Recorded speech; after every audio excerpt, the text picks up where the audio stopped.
I would like to take a moment to recognize the loss of a friend to all of us on this committee, Congresswoman Sheila Jackson Lee. Congresswoman Jackson Lee was a longtime member of this committee who always fought passionately for her constituents and causes that she believed would better the homeland. I would like to yield to the ranking member for his remarks that he'd like to make.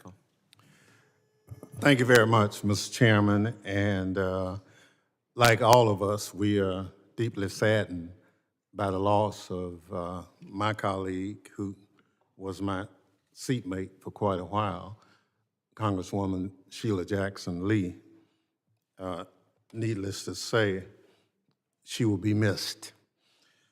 So I'd like to, at this point, take a moment to honor the legacy of Congresswoman Sheila Jackson Lee, who, as I said, passed away last week.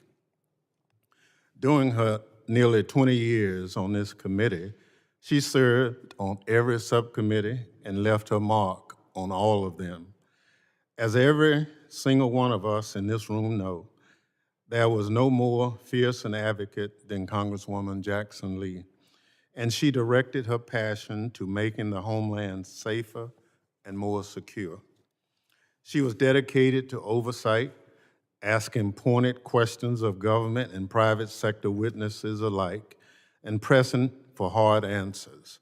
She was a prolific legislator who took pride in writing her own legislation and improving the bills of her colleagues through amendments. Congresswoman Jackson Lee fought for resources for first responders, help for those suffering the effects of natural disasters, and immigration policies that reflect our values as a nation of immigrants. Congresswoman Jackson Lee's reputation across Capitol Hill was similarly impressive. Indeed, it often appeared she could be in more than one place at a time. Within 1 hour, the Congresswoman could be observed giving a floor speech, participating in a committee hearing on a topic she cared about, and then giving remarks at an event to support a cause. She was a reluctant and relentless public servant, and every cause she took on was better because of it. The nation owes her a debt of gratitude.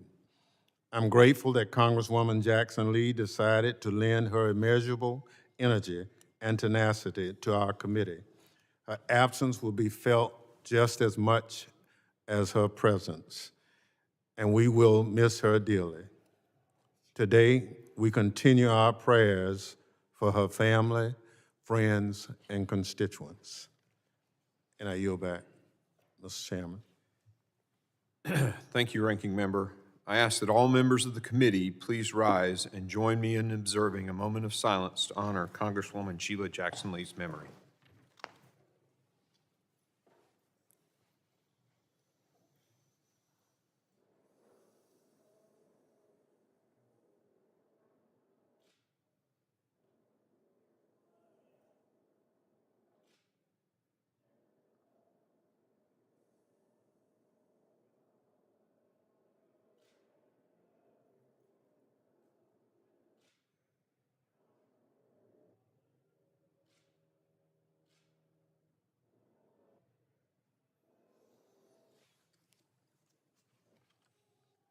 Thank you.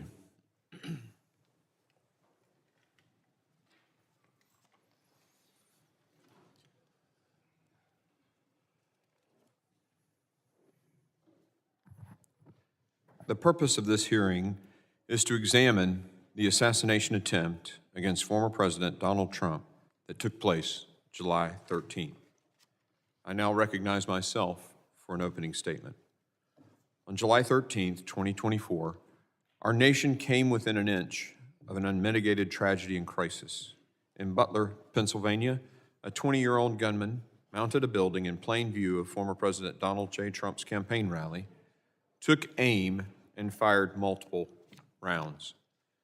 At exactly the right moment, however, President Trump turned his head to read a chart so that a bullet which would have pierced his skull instead grazed his ear. 3 others sitting behind President Trump on the stage experienced a different fate. 50-year-old Corey Comparator, a father and former fire chief, was struck and killed. As one outlet recently reported, this brave and loving man, quote, spent his final moments diving down in front of his family, protecting them from the gunfire that rang out, end quote. He is survived by his wife and 2 daughters.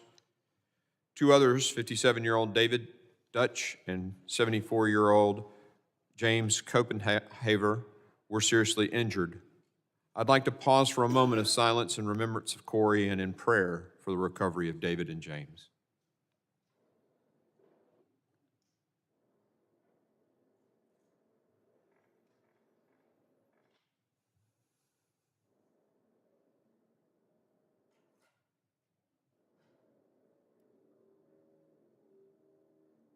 Thank you, everyone. This failed attempt on President Trump's life demands urgent and comprehensive congressional oversight. We must understand how it happened to ensure that changes are made so this never happens again.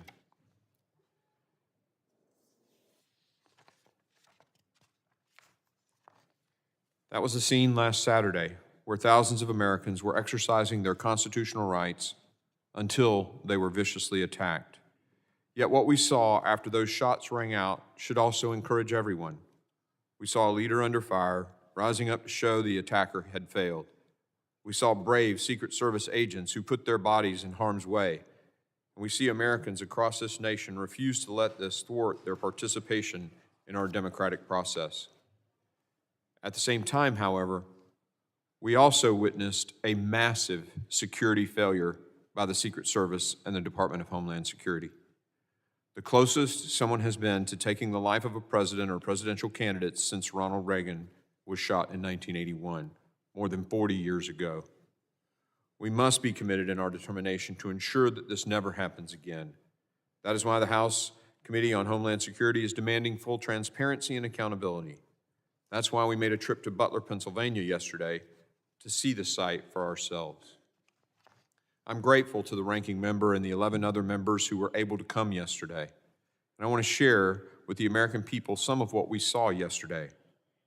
I, for one, was struck by how close the unsecured building from which Thomas Crooks took his shot was to the stage where President Trump was standing. What we saw yesterday only raises more questions about how this roof was unsecured. And after several of our committee members climbed on the roof, let me tell you, any excuse about the roof being too steep to post a counter sniper team up there is pure nonsense. Protecting the President of the United States and presidential nominees is the Secret Service's mission. There can be no room for mistakes. Unfortunately, that was not the case here. In order to prevent a repeat of this, we must first thoroughly gather and assess the facts.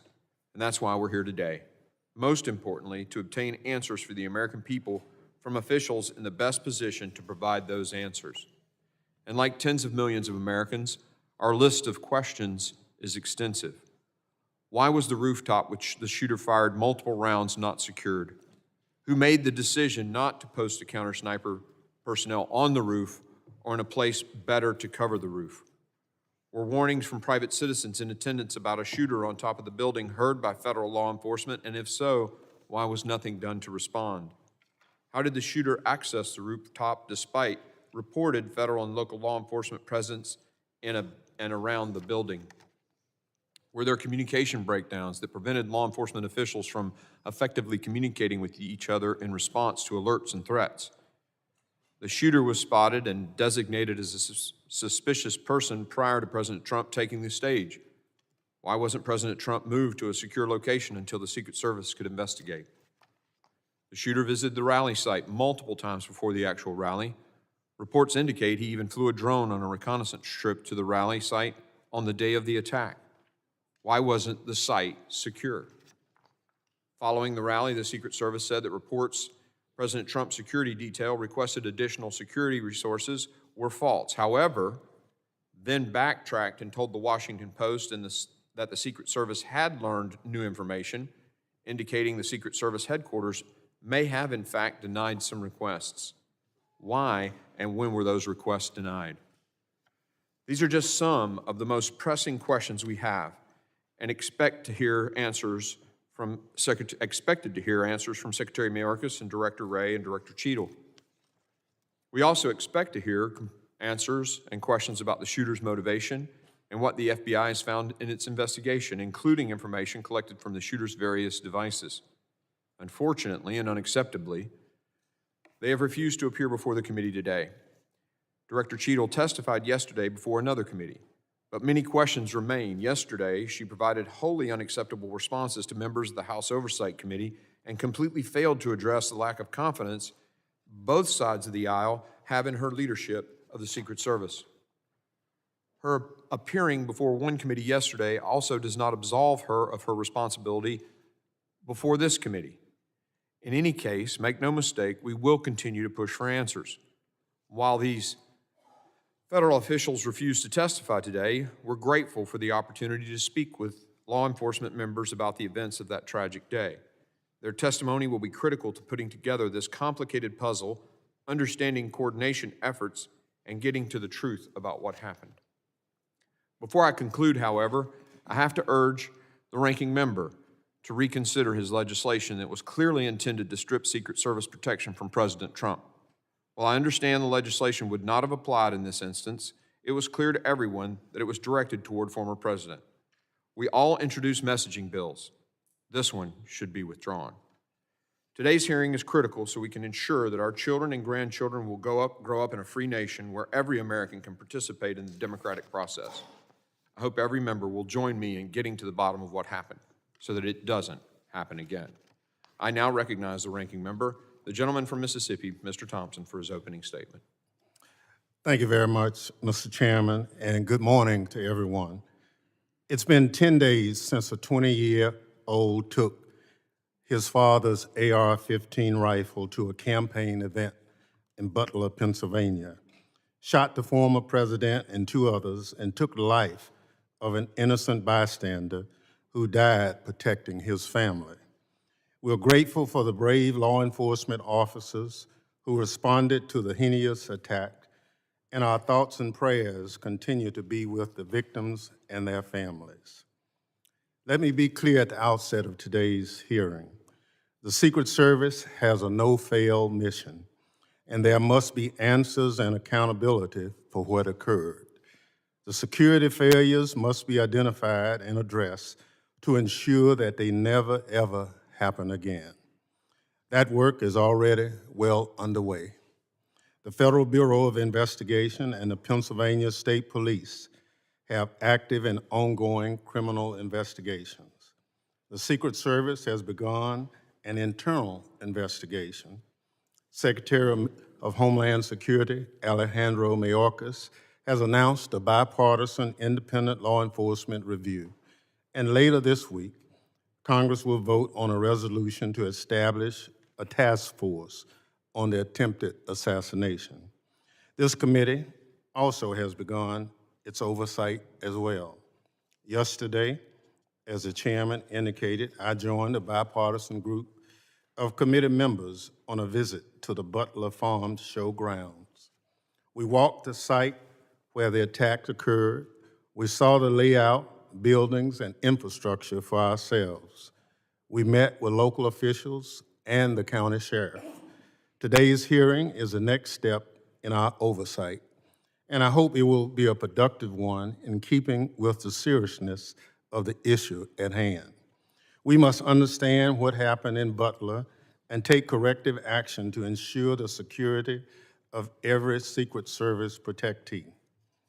I hope to hear from our witnesses today about how state and local law enforcement work with the Secret Service and other federal agencies at these events and where coordination and communication must be improved. While we can have policy differences as Americans, we must be united in condemning political violence in all its forms. There simply is no place for it in our democracy. The attempted assassination is another tragic example of the threat high-powered weapons like the AR-15 pose to our communities and to police officers trying to keep us safe. These weapons have killed regular Americans from all walks of life. Concert goers, church goers, movie goers, grocery shoppers, workers, and yes, even school children. I'm an avid hunter and law-abiding gun owner, but believe strongly that we must do more to keep these weapons off our streets and out of the wrong hands. As we continue our oversight of the events of July 13th, I hope the committee will work at the terrible toll that these weapons are taking and look at them and make some kind of policy decisions to keep them out of the hands of a lot of people who don't deserve them. They are military-style weapons. We use them to our men and women to defend people on the battlefield. Our neighborhoods and our communities are not battlefields. Mr. Chairman, I thank you for holding this hearing and the witnesses for being here today. With that, I yield back. The gentleman yields. Other members of the committee are reminded that opening statements may be submitted for the record, and without objection, the gentleman from Pennsylvania, Mr. Kelly, is permitted to sit on the dais and ask questions to the witnesses. I will say that votes just got called, and so what we'll do is let our witnesses do each of their 5 minutes, then we'll go into recess and come back with questions following our vote series. Does that sound good to you, Ranking Member? I'm pleased to have an important panel of witnesses before us today. I ask that our witnesses please rise and raise their right hand. Do you solemnly swear that the testimony you will give before the Committee on Homeland Security of the United States of Representatives will be the truth, the whole truth, and nothing but the truth, so help you God? You may be seated. Let the record reflect that the witnesses have answered in the affirmative. I would now like to formally introduce our witnesses. Colonel Christopher Paris serves as the Commissioner for the Pennsylvania State Police. In this role, he exercises command, administrative, and fiscal authority over the Pennsylvania State Police, the 10th largest police agency in the United States. Commissioner Paris has served in the Pennsylvania State Police since his enlistment in 1999. Thank you for the support getting to the site yesterday.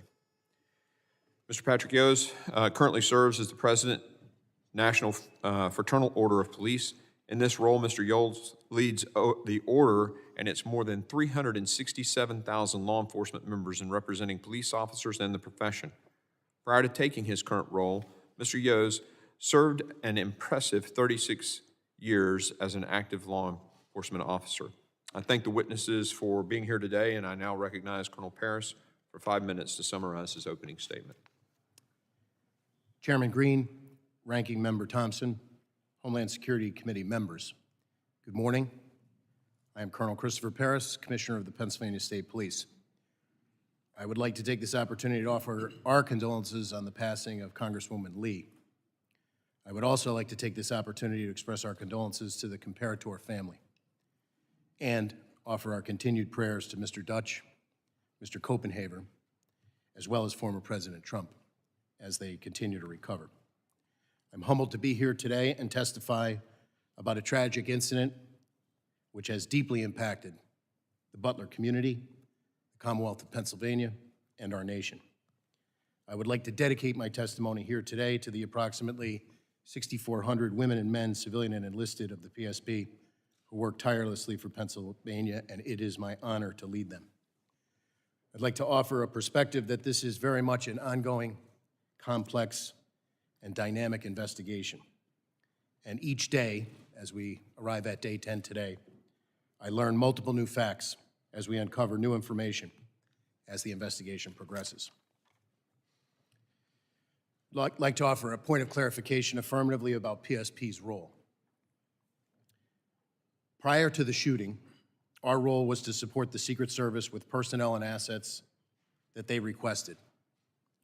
Our operation plan completed to fulfill this responsibility consisted of 32 members, and we had two main responsibilities: a motorcade operation for the transportation with the Secret Service of former President Trump, as well as manning and staffing security posts inside the secure area of the Butler County Farm Show. Additionally, we provided 2 marked cars with uniformed troopers outside of the secure perimeter to provide roving duties, as the name implies, responding to incidents that may occur as a large gathering of people were moving to the venue. After the shooting, very early after the shooting, I had a conversation with the FBI wherein the FBI is the responsible investigating agency for the attempted assassination of a former president under federal law. The same actions that led to that also led to the homicide of 1 Pennsylvanian and the attempted homicide of 2 additional, as well as the use of force by the Secret Service counter-sniper to neutralize the threat of Mr. Crooks, thus necessitating an officer-involved shooting investigation. So the PSP currently is conducting a criminal investigation parallel to and in concert with the FBI to identify any and all parties criminally culpable under Pennsylvania state law for the homicide and for the attempted homicides. And as I said, we are additionally conducting an investigation into the U.S. Secret Service counter-sniper who neutralized the threat posed by Crooks after he opened fire. I've been recently briefed about the Department of Homeland Security's commissioned after-action report.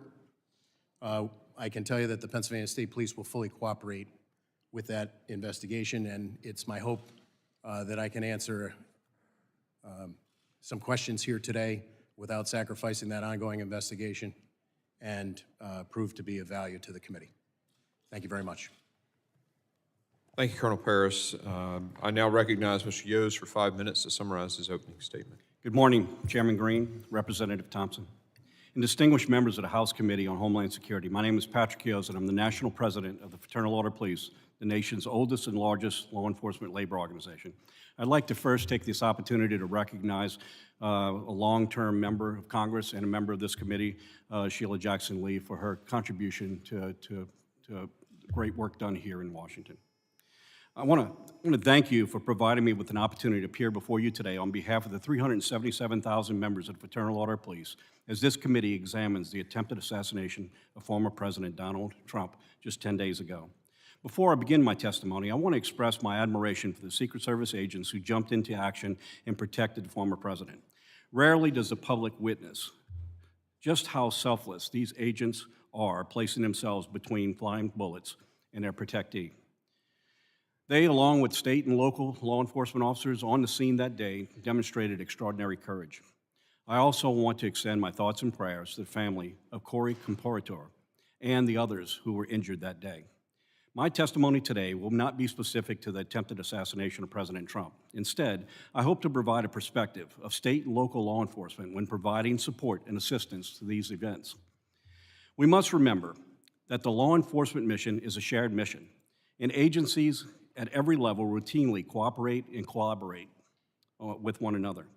Law enforcement in our country is highly decentralized, with more than 90% of services provided by state and local agencies through more than 18,000 different jurisdictions.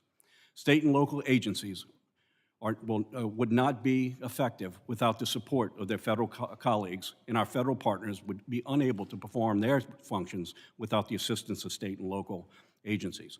Anyone suggesting that the United States Secret Service not rely on state and local agencies at these events is simply uninformed. At these events, local law enforcement works under the direction of the United States Secret Service, which must ensure that all agencies involved at the event have a clear understanding of their roles and responsibility. Law enforcement agencies provide valuable community insight that can be crucial in identifying potential risk and issues. They contribute resources, personnel, and support that augments the capabilities of the U.S. Secret Service to ensure that there's adequate staffing and all contingencies are covered. Local law enforcement should be part of the command post and communications center to facilitate real-time information sharing and rapid response to emerging situations. This collaborative planning process ensures that all potential risks are identified and mitigated, and that local officers are fully integrated into timely and coordinated responses. Our presence is a vital part of the security matrix, but the United States Secret Service ultimately is responsible and is the final arbiter of any security matters affecting their protectee and the public. Clear and constant communication between participating agencies and the United States Secret Service is crucial to ensure the security of the protectee and everyone at the event. All this said, there were critical failures of security at the event in Butler. It is important that we learn from these failures to better provide safety and security for our leaders moving forward, as in public also attending these events. In the coming election, we will have extraordinary challenges placed on our Secret Service as they provide security at sites all across this nation over the next 4.5 months. And I'm confident that state and local law enforcement agencies are well prepared and ready to assist the United States Secret Service in this mission. I want to pause for a moment, and I want to flag another issue that often creates unnecessary obstacles for agencies within working together in real time, and that being interoperable communications. In the aftermath of 9/11, Congress wisely established FirstNet to address the voice and data communication failures faced by officers, partners, and first responders. To facilitate full use of FirstNet's advanced capabilities, we strongly urge Congress to ensure that our nation's public safety organizations at all levels of government are aware of and fully leverage the critical communication lifeline. Further, Congress and the FCC must take all necessary steps to guarantee FirstNet's continued success and evolution. In conclusion, close collaboration between Secret Service and their advanced teams and in local law enforcement agencies provide indispensable support that ensures the safety and security of our nation's leaders and the public. These collaborative efforts should exemplify the very best in our interagency cooperation and underscore our collective commitment to national security. I want to thank you for the opportunity to appear here today, and I'd be more than happy to answer any questions. Thank you, Mr. Yoes. And Colonel Paris, I just want to make sure I say this. You feel comfortable at any time to say, I'm sorry, this could compromise the investigation. These guys get this all the time. This is classified information. They're accustomed to that. So just, you know, they're gonna be cool with that, I assure you. Members will be recognized by order of seniority when we come back from votes, but we will take a recess and return 10 minutes after the last vote.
They might have.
Mic check, 1, 2, 3.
Oh, is that right? It might have been card.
The committee will come to order.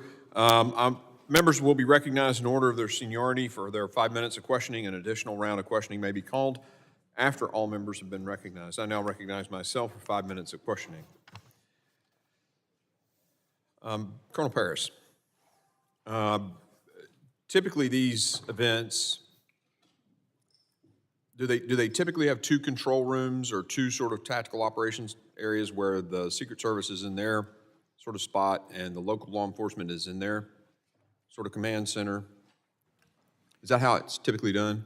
I would say from my experience and from state police operations, to include this event as planned in our operations plan, we had integrated communications by having our PSP personnel in the Secret Service command post. So your person was in there, in that command post on this event?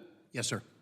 Do you know if the local sheriff had anybody, or the deputies that were also provided, the local guys? I would be remiss at this point to say I knew an exact okay. listing of everyone in that command post. The sheriff yesterday told us he did not. Would you expect him to have had somebody there? So I would say generally, there's a lot of talk about interoperability and communications. The state police, for example, operate our own statewide radio network. So we have the ability to, if we have an incident, a long protracted incident, for example, where we need to patch other agencies in, we have the capability to do that. However, Secret Service, for example, maintains some additional encrypted communications. So the best way to integrate unified command Is physically present in the correct, command that would site? be our. Yeah, I- that's I how would the expect- Army does it in the military. I would expect our commanders to have personnel in there so that we could have radio communication as well as a redundancy in the operations plan with a telephonic backup. Do you know if in this particular case, I mean, normally they sweep these sites with dogs. Was a K-9 team used here for this event? I do not know. I have not seen the Secret Service operations plan. I've asked for it. I have yet to receive it. I did double check. That was something that PSP could typically offer to the Secret Service if they requested it. And I did verify that in this event, we did not provide any dogs. Okay. As I understand it, there wasn't one, but you'd expect one in a situation like this. So I want to be clear that when the Secret Service interfaces with the state police for whatever protectee and level of protection they're endeavoring to provide, the Secret Service is the lead agency. So as per the earlier statement of 18,000 law enforcement agencies across the United States, it would be very difficult, I would assert, for the Secret Service to operate all across the United States and have each individual agency telling the Secret Service how the operation should be run. They're the lead agency. If that was something that their protocols called for during the initial meeting when preliminary steps and agencies were brought together, that would be something that would be discussed typically. The AGR building, did your guys on the ground there ever voice concerns to the Secret Service for not putting somebody on that building? So I suppose the best sequence of events that I can give you is that PSP was notified by email on July 5th about this event. There was an initial planning meeting where we had commanders present on Monday, July 8th. So over Tuesday the 9th and Wednesday the 10th, those commanders that we designated, basically our orders are from the front office, my team on down. You know, we work collaboratively with the Secret Service, collaborate, give them what we can. The final walkthrough occurred on the 11th. Present at that meeting were the two commanders that were tasked with both staffing the security checkpoints on the interior of the secure perimeter, as well as the commander who was going to be in charge of the motorcade. But in addition to that, a PSP area commander was on that walkthrough, holding the rank of major. Could you share a little bit of insight? I appreciate the timeline, but could you share a little bit, because I only have about a I minute. apologize. Yeah, the specific to the AGR building. So on that walkthrough, our area commander asked specifically who was responsible for the AGR building, and we were told that Butler ESU was responsible for that area by several Secret Service agents on that walkthrough. Okay. All right. One last quick question. real quick, I mean, I'll let you comment about it. The slope of the roof, would that have prevented a sniper from being up there? I don't believe so, sir. Okay, thank you. I yield. I now recognize the ranking member for his 5 minutes of questioning. Thank you very much. Commissioner Parrish, you talked about your tenure with the Pennsylvania State Police. Have you worked other events where a presidential candidate or the president has come to Pennsylvania? Yes, I have, sir. So this would not have been an unusual occurrence to participate. I ran the numbers. We typically do about 20 missions a year, the low 20s a year in a regular year. We're already in the low 20s this year, being an election year. So our commanders in the field who interface with the Secret Service to plan and provide support are on a routine basis. I wouldn't say an everyday occurrence, but a fairly routine basis. Okay. So can you walk us through the Pennsylvania State Police's interaction with the Secret Service? You kind of started off giving us from the point of contact that an occurrence was about to happen. Was there anything particular about the Butler, Pennsylvania event that stands out as regular, irregular, or anything? I would say, not to my knowledge, based on our discussions with our commanders who planned it, it progressed along a normal timeline. They attempted to give the Secret Service, and I believe provided the Secret Service with everything they were requested. So your role on that day in terms of the state police was what? So I would classify it as in a support role, and the two main areas of responsibility for the state troopers that were assigned that day were those participating in the motorcade to get former President Trump from his point of landing to the venue in Butler County and back, with several other additional entities that were requested by the Secret Service. And then on site, we had to staff security posts that were determined by the Secret Service. All of those posts were inside of the secure perimeter of the Butler County Farm show. I guess I was one of those individuals who traveled to Butler. Just for my information, have you had any interaction with the FBI or anything as they look into the investigation as to what you or your men observed on that day? Yes, we're conducting an investigation largely in concert with and parallel to the Bureau because the actions of crooks have federal legal implications and state law implications.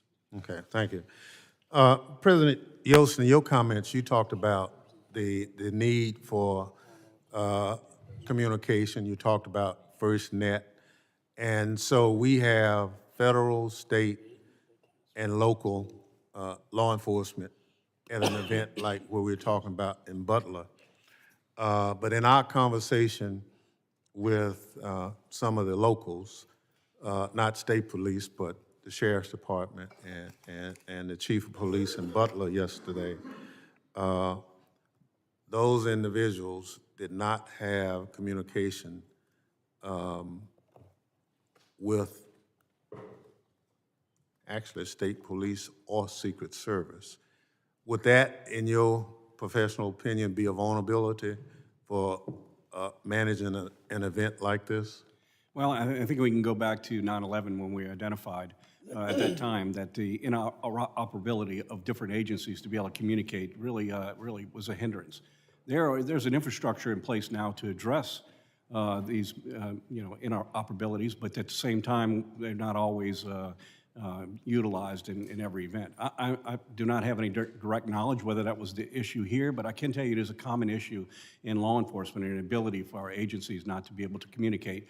Not that the technology is not necessarily there, it's because that they're not always incorporated. Yeah, you know, we passed legislation mandating obviously FirstNet interoperability, and we tied funding to make sure that that happens. But here we are looking at this situation, and we picked up some valuable information that we're still not where we need to be on that. I would think that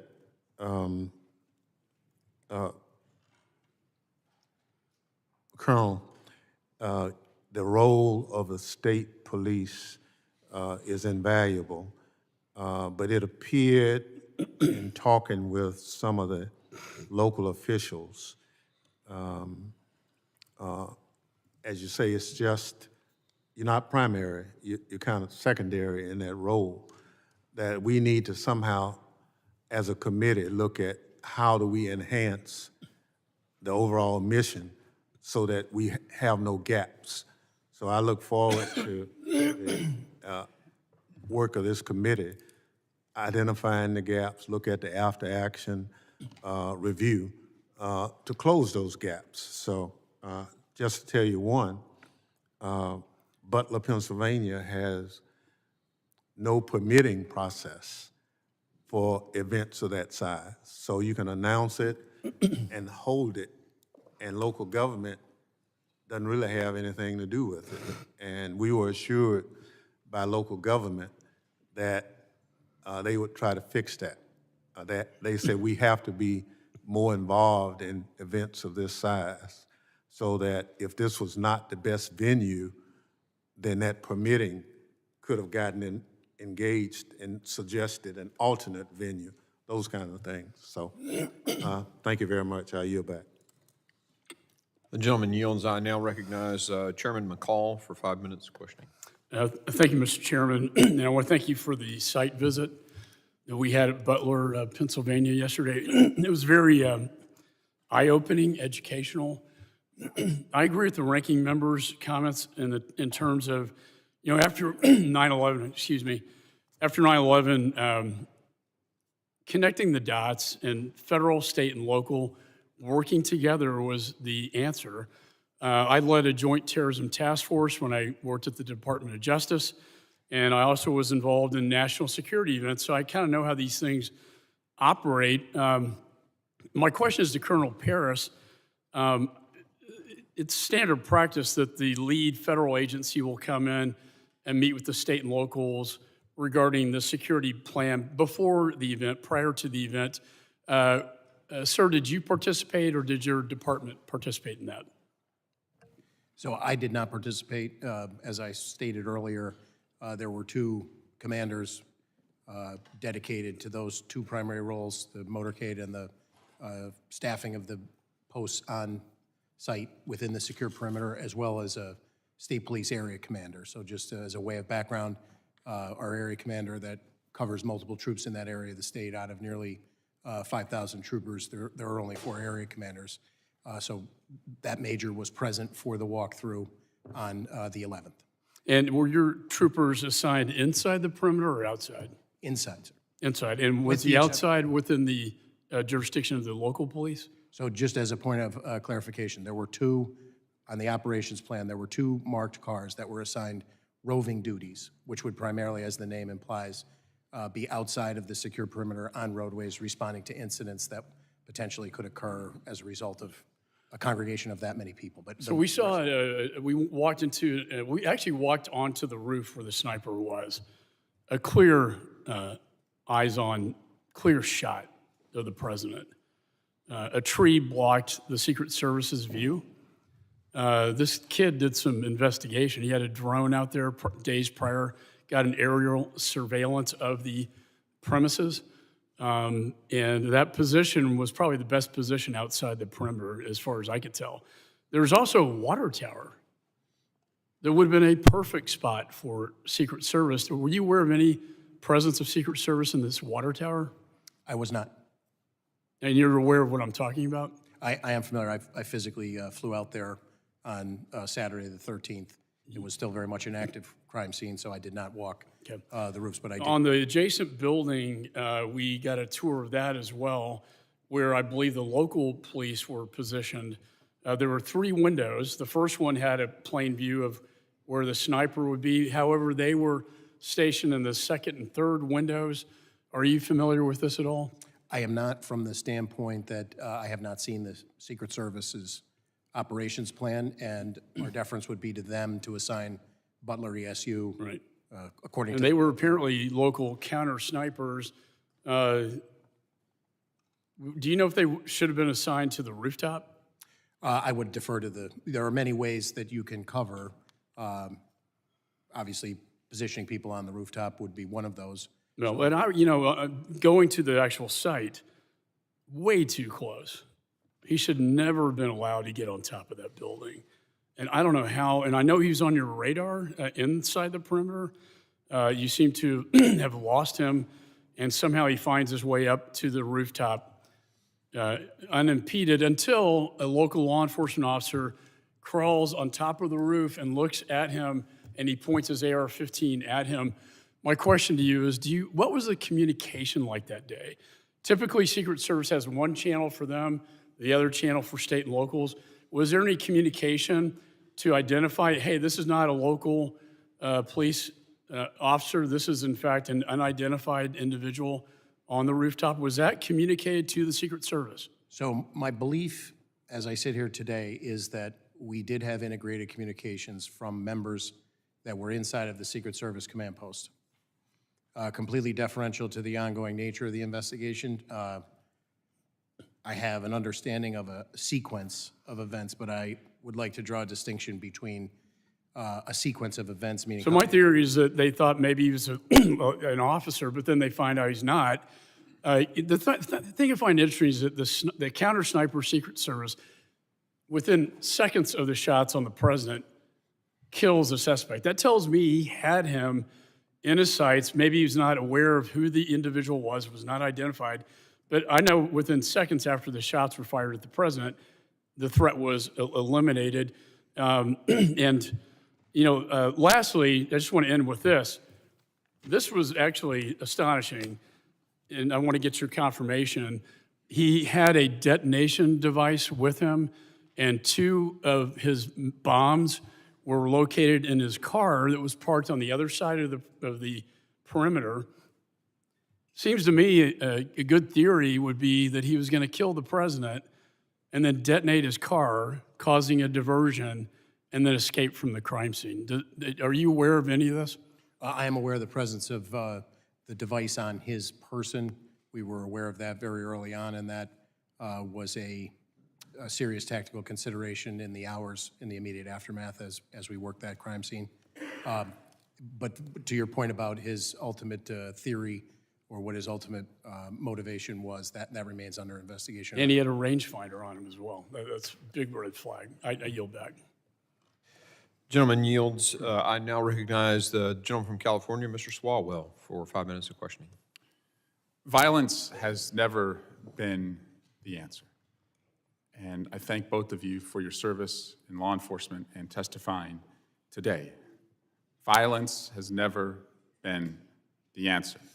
Not on a certain day in January and not on a day in July.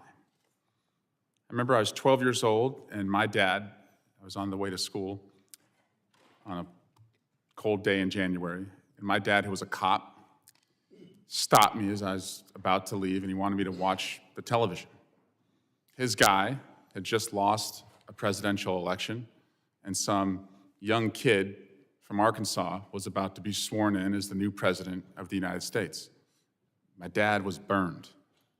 He really liked George Bush. He did not like Bill Clinton.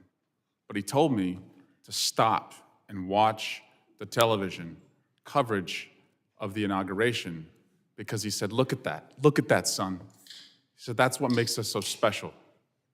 My guy lost, this guy's getting sworn in, and not a shot has been fired. That's what makes us different. Violence has never been the answer. It's despicable that somebody thought they could take a shot at the former president and change the course of history. We don't know much about the political beliefs of this individual. We know he was a 20-year-old male, registered Republican, gun enthusiast, also had researched the DNC, also had researched President Biden, also had researched leader Hakeem Jeffries. We don't know what led this madman to try and kill the former president. But it's despicable. And the people who went to that rally deserved to hear, without violence, the candidate that they were supporting. Commissioner Paris, I'm sorry this happened to your community. I'm sorry this happened to the person who died and the persons who've been wounded. I just want to understand, though, because we are a country that is armed to the teeth, how many firearms were within the perimeter, just by a back-of-the-envelope estimate? The only firearms of which I'm aware that were inside of the perimeter were those in the possession of law enforcement. And would you estimate that was hundreds or dozens? I would only feel comfortable not having seen the Secret Service operations plan about the PSP members that were inside of the perimeter. Okay. How many rounds did the shooter fire before he was killed? Do you know? I believe that the number is 8. 8 casings have been recovered. Okay.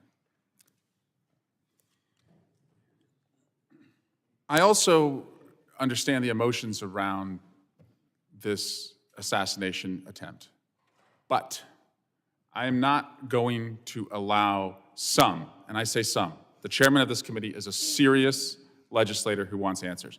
Some are not. And some are trying to rewrite what has happened in our country over the last 8 years, erase what happened in this building on January 6th. One member of this body in Congress said the Republican district attorney in Butler County should immediately file charges against Joseph Biden for inciting assassination. Another said Congressman Scalise, Justice Kavanaugh, and now President Trump, for years, Democrats and their allies have recklessly stoked fears, calling President Trump and others threats to democracies. Another said Democrats and liberals in the media have called Trump a fascist. They've compared him to Hitler. They've tried to lock him up. A radical shift in what has really happened in our country. In fact, the former president's current vice presidential nominee is the one who said that Donald Trump might be America's Hitler, might be a cynical a-hole, cultural heroin he's responsible for, nauseous and reprehensible. I joined the chairman in seeking unity as the antidote to political violence. Unity as the antidote to political violence. But we're not going to erase and rewrite and allow some to reincarnate themselves as victims of what happened. We can't let this ever happen again. We must arm law enforcement and have better security perimeters. But in this country, violence has never been the answer. I yield back. Gentleman yields. I'll now recognize the Vice Chairman of the committee, Mr. Guest, for his 5 minutes. Mr. Guest, for his 5 minutes. Thank you, Mr. Chairman, and gentlemen, thank you for both being here today. You both classified as what happened on July 13th as critical failures.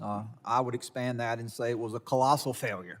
And I think you have both stated that the ultimate responsibility for what occurred that day falls upon the Secret Service. Colonel Paris, I know that your officers were there in a support role. You were following the operational plan set out by Secret Service. You testified that the primary responsibilities for your officers were motorcade and then the interior perimeter, and that you had 2 roving officers there, really just out there to provide support if necessary and called upon. You mentioned earlier that you went to the scene on the 13th, and thank you for going there and being a part of that. And you also testified earlier that you have not been provided the operational plan by the Secret Service. Is that correct? That's correct. We haven't received it yet. When did you request that? I'd have to go back and check in the, just something that we asked for as a matter of course. We were not told no. We just, to date, have yet to receive it. And that would be important, would it not? If you're going to investigate what happened on that day, the operational plan, that is the starting point for all the events that later transpired. Is that correct?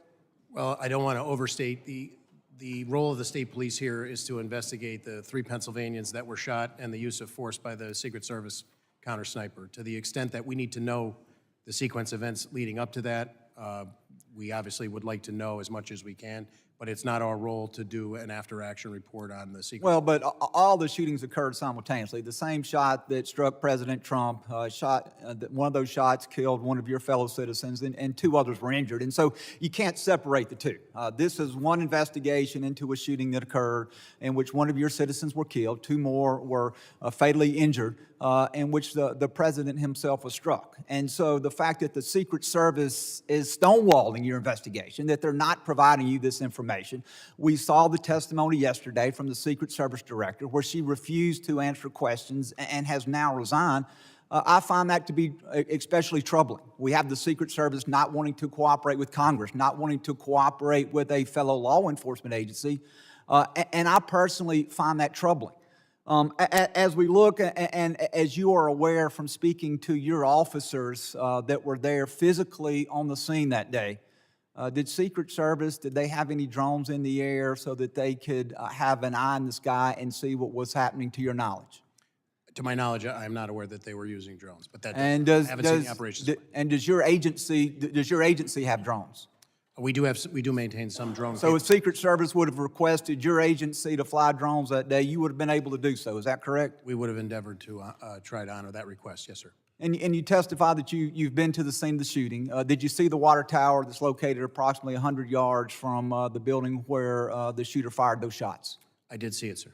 And would it have been possible to have put an officer, and again, that's not your responsibility to do that, that's the Secret Service's, but would it been possible to put an officer there looking down on the scene of the rally and the building where the shooter occurred? Would that have been something that would have been possible to do? Presuming that there's a way to access the water tower. I didn't walk over. I was probably several hundred yards away, so I can't say that I could. And if you had an officer up there, that would have provided you a strategic viewpoint of the events that were transpiring below, correct? I would agree. Tactics, height gives a tactical advantage. Yes, sir.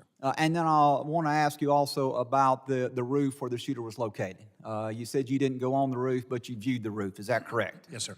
The Secret Service director, prior to her resignation, said that she did not put anybody on the roof because it had a sloped roof that would have created a safety concern.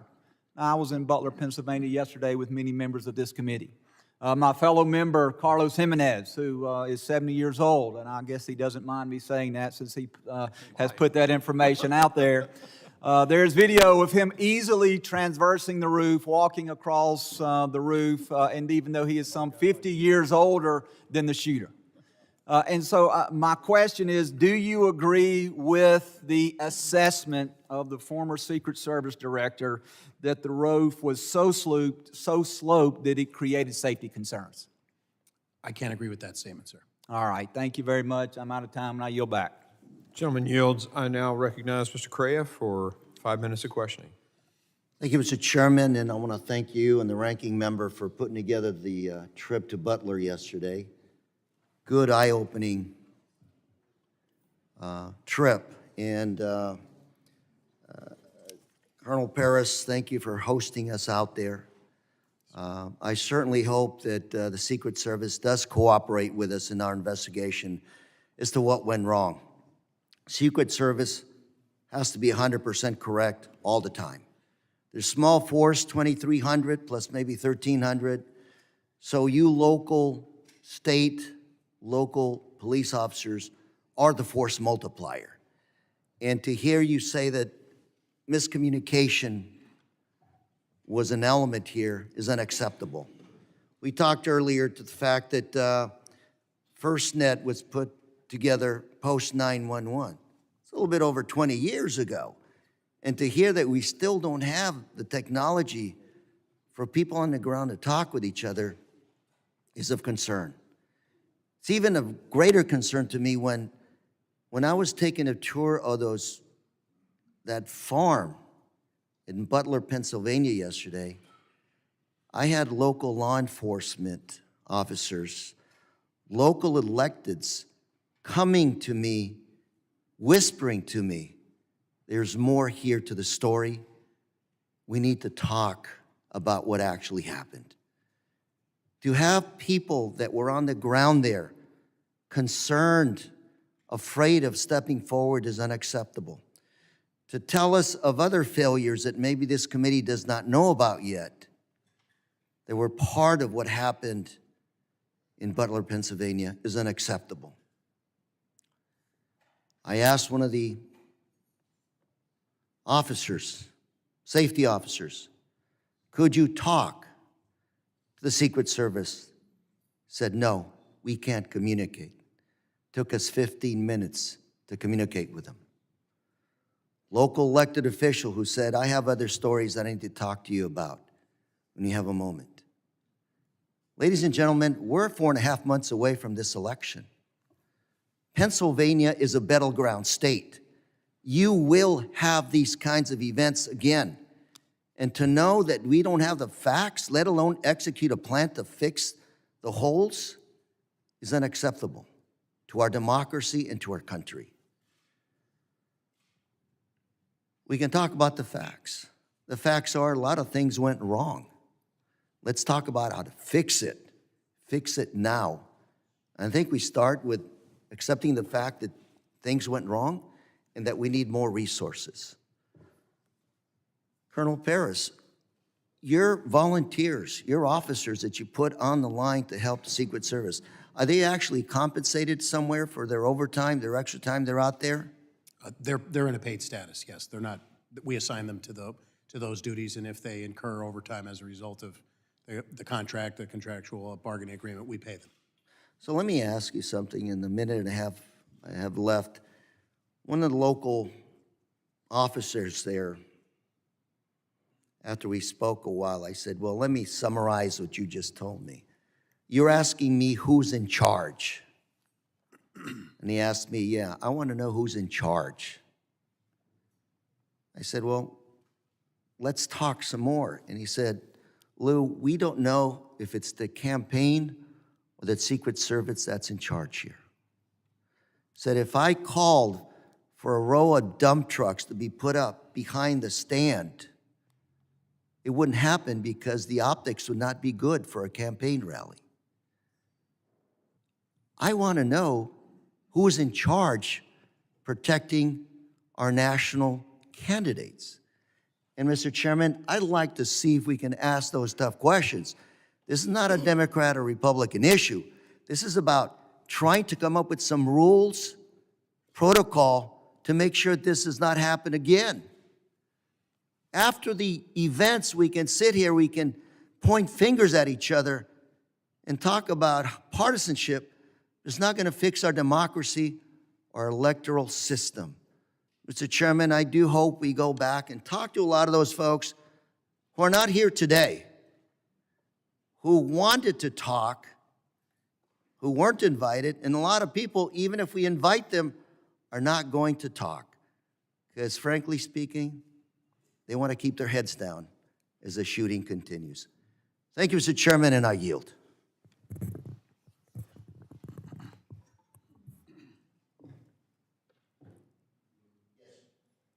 Gentleman yields. I now recognize Mr. Bishop for 5 minutes of. Thank you, Mr. Chairman. Colonel Paris, are you aware whether any law enforcement officer or officers was or were posted in the second floor window of the AGR building? I am aware, yes, sir. And what is the answer? To my knowledge, there were 2 posted there from Butler ESU. And you said Butler ESU. What does the acronym ESU stand for? Emergency Services Unit. It's a team that's comprised of multiple agencies that pool resources on a county or several county basis in order to enhance capabilities and training and be able to respond. Basically, a mutual aid agreement is my understanding of it. Is it sort of like a SWAT team? They are trained in SWAT tactics, to my knowledge. So how many ESU officers were posted to that second floor window? So I am aware that 2 were in the building, but again, I have not seen the Secret Service operations plan. Do you know, well, you say in the building. Were they in a window, where a window out onto the scene? From briefings that I have been given, I was told they were in a window, yes, sir. Did they remain on post? I was told that at a certain point, they began searching along with other local officers in the immediacy after crooks had been identified as suspicious by them. By them? My understanding is that they identified Crooks for not matriculating. He never, to my knowledge, Crooks never made it through the secure perimeter into the venue space itself. That he was identified by those members as suspicious, in part because of that. And then at some point, he produced the rangefinder, which heightened that suspicion. So Representative Crane took a video on site yesterday. I'd like staff to put that up. It's just very short. There's a few seconds. They can do that.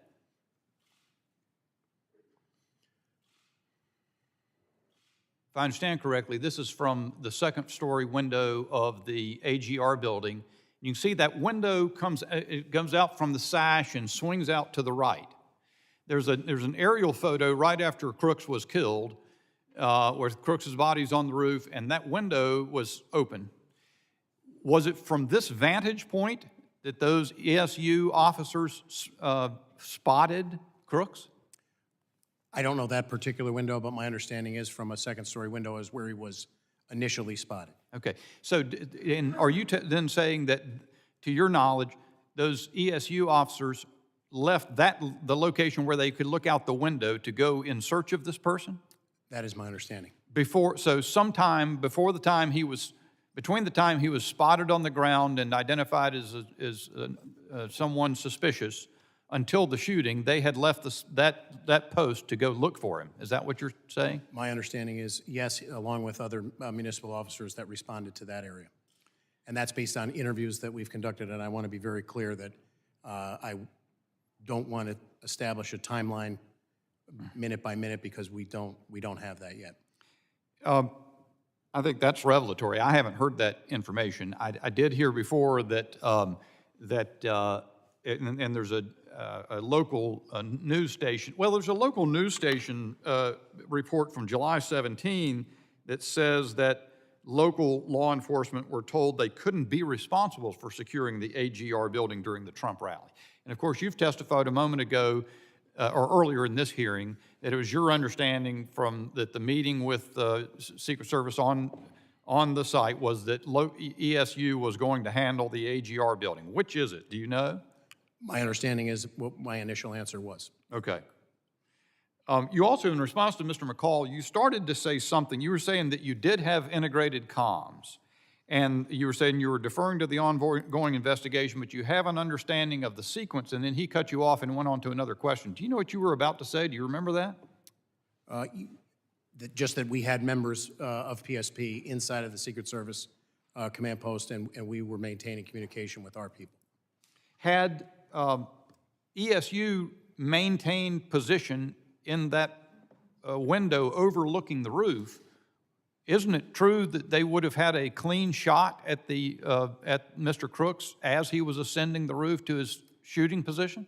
I'm not prepared to say that because I don't know the exact timeline of events. But it's your understanding, though, that they were no longer in that room where they had been previously overlooking the building at the time he was ascending the roof. Is that correct? Could you repeat that question? The ESU officers were no longer in that room where they could look out the window and oversee the roof as that video shows. I believe they were actively searching along with additional municipal officers for Mr. Crooks. Thank you, Mr. Chairman. My time's expired. Gentleman yields. I now recognize Mr. Carter. Thank you, For Mr. 5 Chairman. minutes. And thank you to our witnesses for joining us today as we convene to discuss the attempted assassination of former President Donald Trump and its profound implications on our nation's political landscape. It is imperative that we recognize the growing threats to our homeland.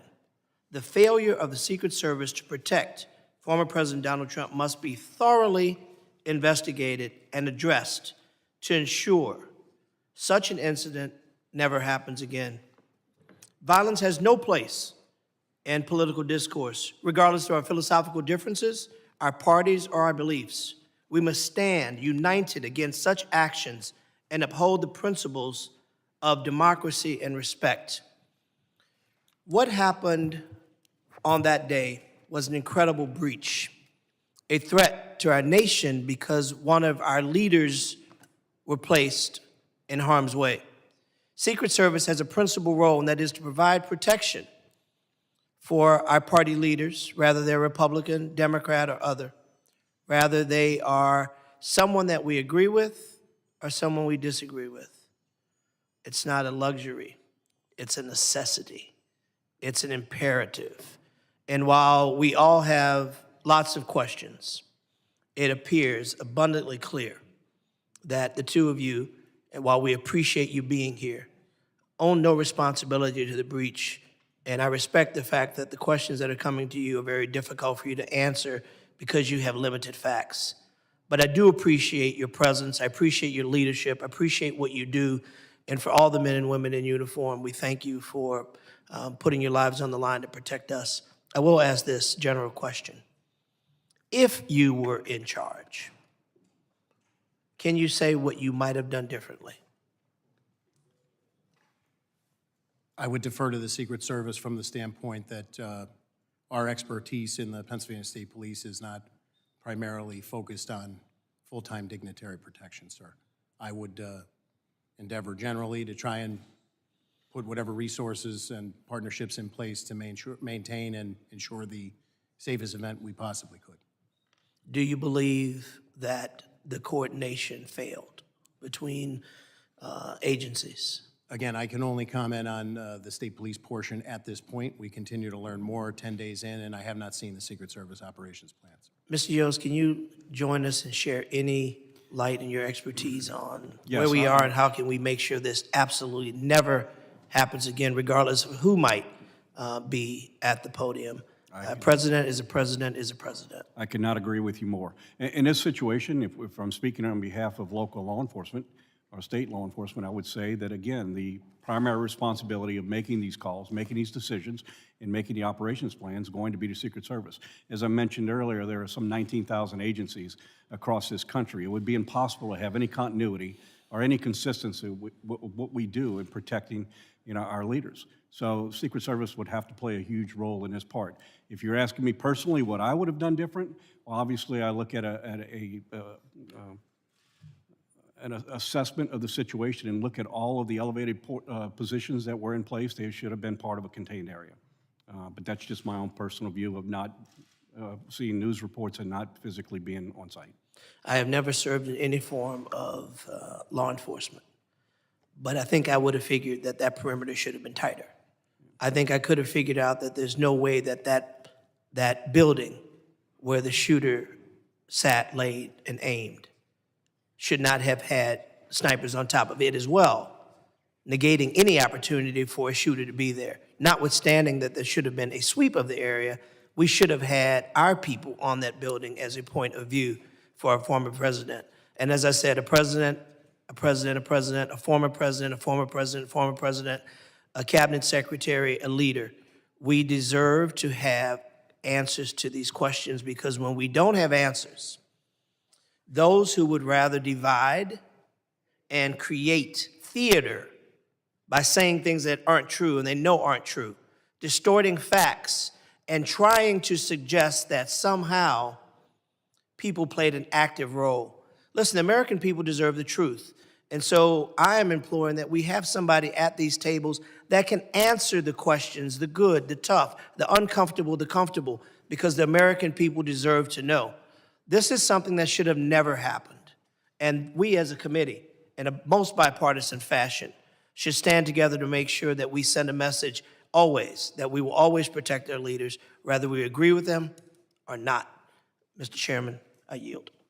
The gentleman yields. I now recognize the gentleman from Florida, Mr. Jimenez, for 5 minutes of questioning. Thank you, Mr. Chairman. Colonel Paris, you said the United States Secret Service, Penn State Police was there, Butler ESU was there. Any other law enforcement agency there? According to the operations plan that PSP put together, there were elements from Butler County Sheriff. Deputy sheriffs were on some of those interior posts, and thus they were on our... I just need the answer. I apologize. There are the additional ones that I could name would be Butler County Sheriffs were in our operations plan. Pittsburgh City Police provided assets to the motorcade, and I believe Allegheny County Police also. You said that you were in the Incident Command Center, that your agency was in the Incident Command Center with the Secret Service? Yes, sir. Well, all the other agencies in that command center? I believe that some of those agencies were represented, but I can't definitively tell you. We need to find the answer to that. It was Butler ESU in that command center? I was told at one point that there was a representative in there. How long and over what period, I'm not sure. I'm aware of 3. So the agency that's in charge of the outside perimeter, actually the agency in charge of the greatest threat, because when you stand at the podium, and I stood there, and when you look, all you had to do is look around. There's the greatest threat right there. It's 100 yards away. It's elevated, direct line of fire to the president. I stood on that roof. No problem standing on that roof. And yes, I am 70 years old. Okay. Very youthful. So the timeline is very important here. If, in fact, they thought that Mr. Brooks was so suspicious that they actually pulled the ESU counter snipers away, because there were counter snipers, what I understand, in that window, a way to look for him. And from what I understand the timeline, it's about 20 minutes before the president came out. Was that information relayed to the Secret Service, that they were looking for a suspicious individual, and that people had been pulled away to look for that suspicious individual? Was that relayed to the Secret Service? I believe that it was. And was that relayed to the Secret Service, the team that surrounds the president himself? I can't answer that. Well, if it wasn't, that's another big mess up. And I can tell you, this is just one of a bunch of mess ups that I've seen. One of them, question that I have is, why in the world was that team from ESU in the building to begin with? Why weren't they on a rooftop? And it was a hot day, right? And so that's another question that I'm going to, why were you assigned inside a building when you have a little window, it's like this big, right? And your line of sight out of that window, unless you stick your head out of the window, is pretty limited, your view. So why were you inside, not outside? Who said for them to be inside and not outside? What did the Secret Service tell you were inside the perimeter, right? Yes. For the most part, You're saying you were yes. inside the perimeter. Me personally, or the? No, I'm saying your agency was inside Yes. the perimeter. But actually the biggest threat was outside the perimeter. And so who developed the plan to protect the outside of the perimeter? There's only one agency. That's the United States Secret Service. Because you really can't ask the local agency to do that, because they're not in the business of dignitary protection. They don't do it all the time. You don't do it all the time. They do it all the time. So, Mr. Chairman, we're going to need those other agencies to come in. We need a timeline. Who said what to who, and what the action that was taken. You know, one thing that I noticed in another video, and I've got to find out if it's true, and it appears to be true, is that the snipers on the south side reposition to look to the north side. And I want to know what the timeline for that was. How far in advance were the snipers, the counter snipers on the south side told, hey, you need to look at a threat on the north side? And how much time was there between that and then the shots being fired? Do you have any information on that? I do not have a specific timeline. Okay, and those are that's the information that we need. It's not unusual to have people on different frequencies. Actually, you have to, because you have so many people, but you have to have everybody in the same place so they communicate with each other. So we need to know if everybody that was in charge or had responsibility for protecting not only the interior perimeter, but outside the perimeter, if they were all in that incident command center. And if they weren't, that's a huge problem too. Thank you, and I yield back. Gentleman yields. I now recognize Mr. Magaziner for 5 minutes from Rhode Island. Thank you, Mr. Chairman. And first, I just want to join my colleagues from both sides of the aisle earlier who recognized the tremendous legacy of our colleague, Sheila Jackson Lee, who, I feel very fortunate to have had even just a year and a half to work with on this committee. She always came prepared. She was diligent. She brought empathy and was a great example to us newer members. So I'm very grateful for her legacy, and I know it will live on for a long time to come. And I also join my colleagues on both sides in condemning the assassination attempt on former President Trump and condemn all acts of violence. Violence is not the answer. Our condolences go out to the family of Corey Comparator and all who were injured and traumatized by what occurred that day. And, you know, I think about the children who were at that event and had to witness that. And that is something they will carry with them for the rest of their lives. We don't know the motivation of the shooter at this time, but I remain concerned by the rising tide of political violence and domestic violent extremism in this country, which impacts all of us. This is something that some of us have been talking about a lot in this committee. In 2023, the U.S. Capitol Police investigated more than 8,000 cases of direct threats against members of Congress, a tenfold increase from 2015. And so I ask everyone, take down the rhetoric, remove violent rhetoric from our political discourse. Remember, as President Lincoln said, that we are not enemies but friends, and we have to appeal to the better angels of our nature. And yes, we have to make sure that this never happens again. It is welcome news that the director of the Secret Service has resigned, but if we say that that is enough, then we're not doing our jobs. We need to understand what protocols, policies, resources need to be changed, if any, to make sure this does not happen again. Colonel, I wanted to ask, I imagine the Pennsylvania State Police deals with lots of events like this, right? You have lots of political events, big events, Secret Service protectees who come in and out of Pennsylvania.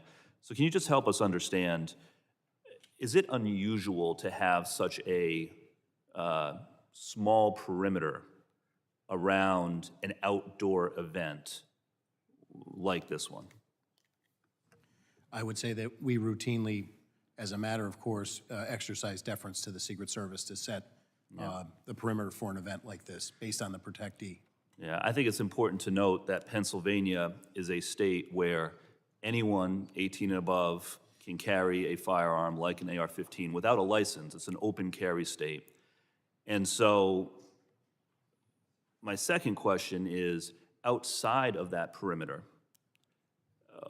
were there any controls in place or any, legal tools that you had at your disposal if an individual with a firearm had been spotted, again, within 300, 400 yards of the former president? I would defer to the Secret Service. I haven't seen their operations plan, sir. Right, but you as state police and then also the Butler local police who were responsible for areas outside of the perimeter, if this individual had been spotted earlier with a firearm because it is an open carry state, what legal tools would you have had at your disposal? So we would have responded and attempted to make contact and ascertain what the person was doing there and what their activity was. Yeah. So a number of us have asked questions about lines of communication, and I think that's important, right? Because to the layperson at home, what we're trying to understand is if this individual was spotted on the roof, as he appears to have been well over a minute before the shooting, did the local officers who spotted him know how to radio into the command center? Was that information relayed?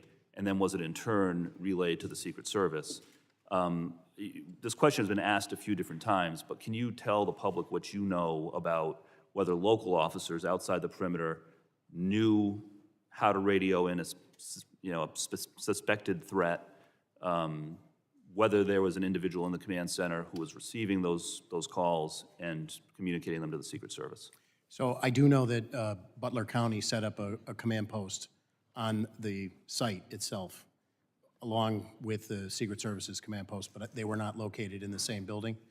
The exact communication between municipal officers and that command post or the county dispatch that they would rely on. The state police have our own statewide dispatching. We can communicate with the dispatching centers telephonically and through electronic means, but we maintain separate dispatching systems, so I would defer to... So the locals were not included in the Secret Service command center. The state police was or was not? The PSP, I can assure you the PSP was in there. Yeah. Additional people, I was briefed on one occasion that there was a representative from Butler ESU that was in there. When they were in there and the length is not really a focus at this point of our investigation into the homicide and the attempted 2 homicides, as well as the officer-involved shooting. So that sequence of events has come up pursuant to us investigating that, but I am very remiss to give you a minute-by-minute timeline and what the communications were. Thank you. I yield back. Gentleman yields. I now recognize Mr. Pfluger for 5 minutes of questioning. Thank you, Mr. Chairman. My deepest sympathies to the family of Sheila Jackson Lee. We worked very closely together on many things, and she was an excellent member of this committee.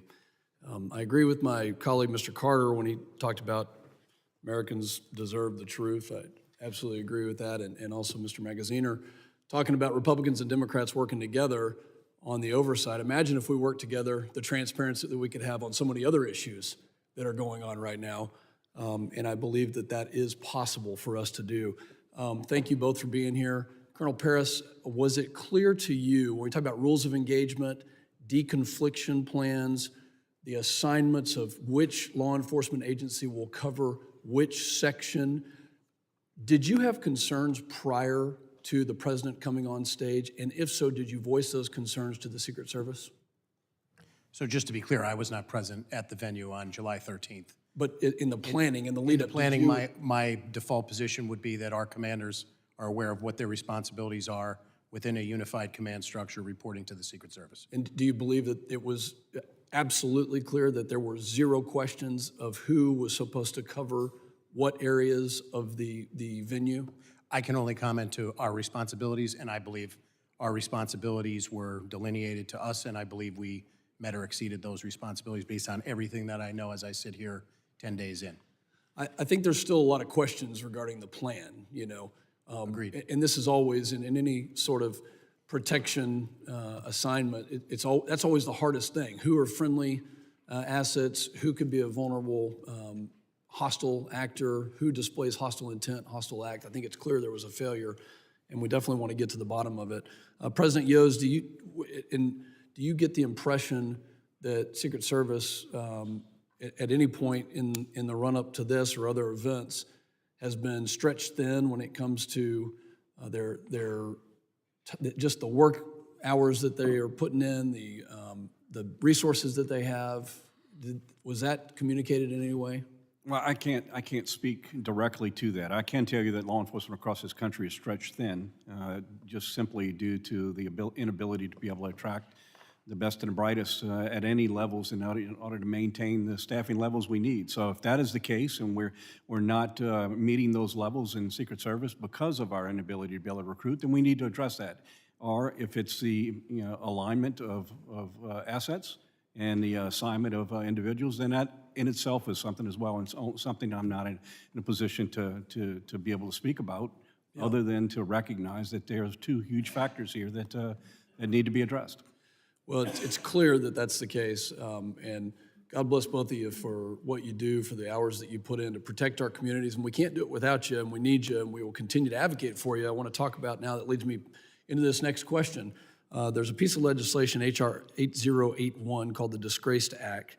It says, denying infinite security and government resources allocated towards convicted and extremely dishonorable former protectees act, which is a whole mouthful of basically taking details away from people that could include those who are convicted. Talk to me about the impact if former President Trump didn't have a protective detail of U.S. Secret Service there. Talk to me about the impact on state and local partners to protect them in any of the communities that you represent. And by the way, he also was responsible for taking out al-Baghdadi, Abu Bakr al-Baghdadi, and Qasem Soleimani, and the Iranian government wants to do harm to him and other people like him. So what's the impact if you don't have Secret Service help? More than happy to yield. So I think, we're trying not to become very political in this. I think we have a president of the United States who has, by simple virtue of his position, having served as president, that deserves a certain protection because of his service to the country. So the rest of these things are all things that are not for me to decide, other than to tell you that I think we have a responsibility to our leaders. This is not political. That's not political. He deserves protection. You're I absolutely agree. right. Colonel Paris? I would just echo that my understanding is it's a federal statute that creates the Secret Service and tasks them with those responsibilities. So to contemplate a different paradigm, I would reflect back to the legislature to contemplate If something. he was denied a protective detail in Pennsylvania this past week, the weekend prior, what would that have done to your local resources to protect him adequately? I think the removal of any resource inherently makes the burden on the surrounding resources that would have been committed somewhat additional. Thank you. Mr. Chairman, I yield back. Gentleman yields. Point of order. Point of order. Gentleman's recognized. So I appreciate the gentleman's questions, but let me put it another way to the witnesses. The reference legislation. Mr. Ranking Member, I mean, a question to the witness would be someone yielding Yeah. to you. A point of order, I'm allowing you to make a point of order. Thank you. Well, the point of order is, if you read the bill, it says that if you are a convicted felon and found and sentenced by a judge, Mr. Chairman. then you would not be, that's my point of order, that you would not have service. You have to be a convicted felon and sentenced. Now, at the time the bill was filed, nobody who was a protectee was a convicted felon. But if those who are lawyers here know that once you are a convicted felon and sentenced, you are remanded the custody of that particular law enforcement agency for custody. I think it's an anomaly to try to say that the Secret Service would have to protect a felon in jail, a convicted felon.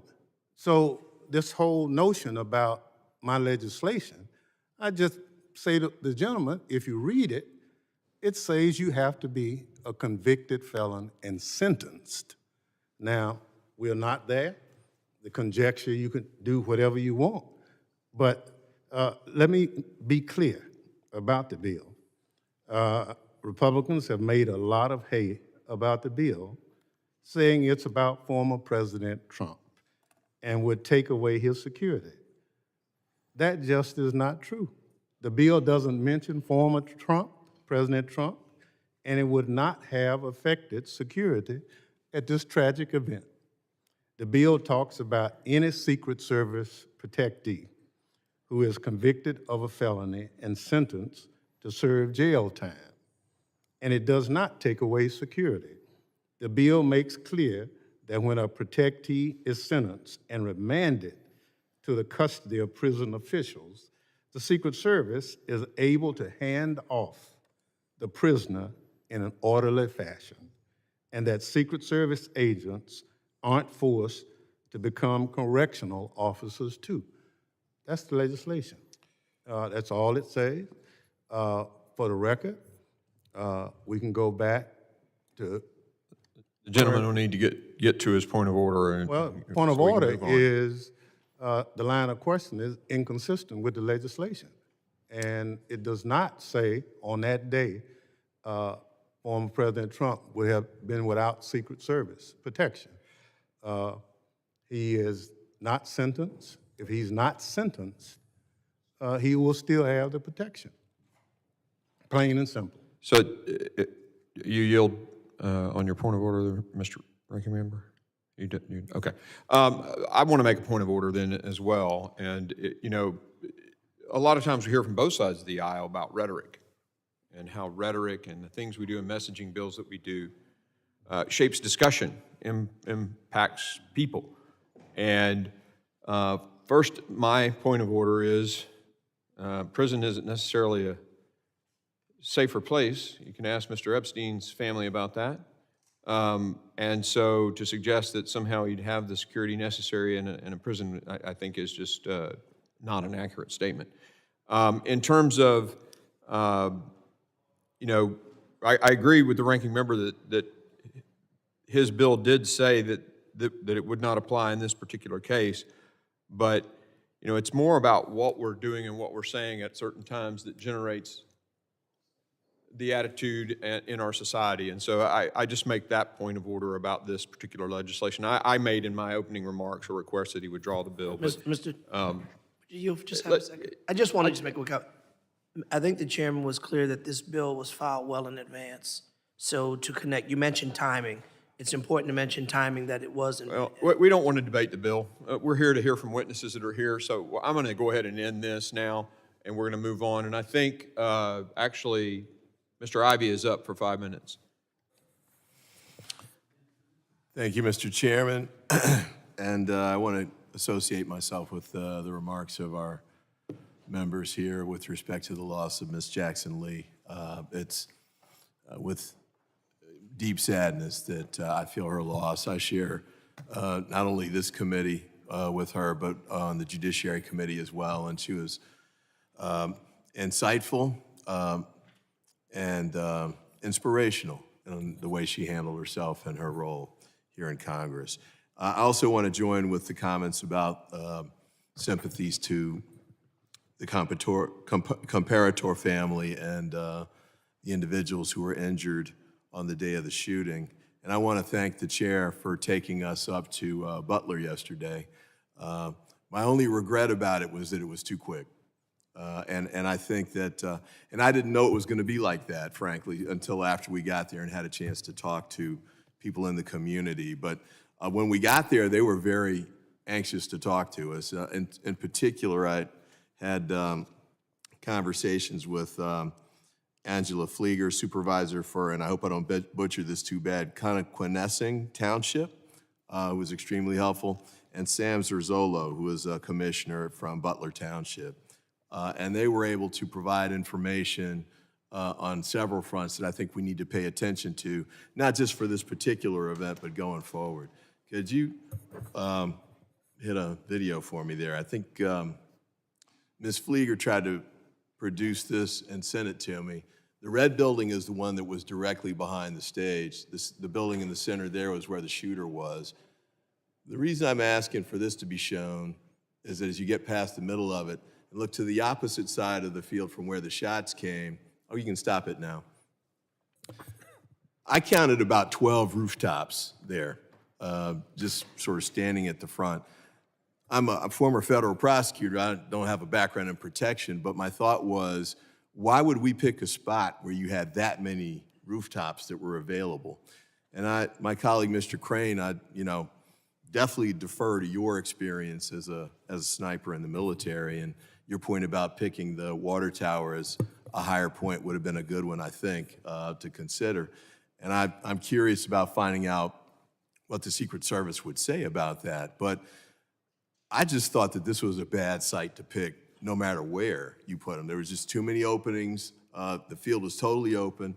And one of the things that Ms. Flieger pointed out was that the road that went to the side of this spot here, the stage was right in front of those two buildings. The snipers were on top of those, I believe. They didn't shut down that road. And she also showed me a photo of her husband going in on that day through a fence that wasn't guarded in the perimeter area. Another point that she made was that the night before the speech was done, she and 50 or 60 other people from the community came to decorate the stage and put up the red, white, and blue blending and the Trump signs and everything. But the point she had there was that none of those people were vetted before they went into the area and were up at the stage and, could have done anything, I think was the point that she made. And also noted that apparently the shooter had hidden the gun somewhere on the site by, I think, where I hate to call the name of the business, but the business where the shooter ended up taking the shots from.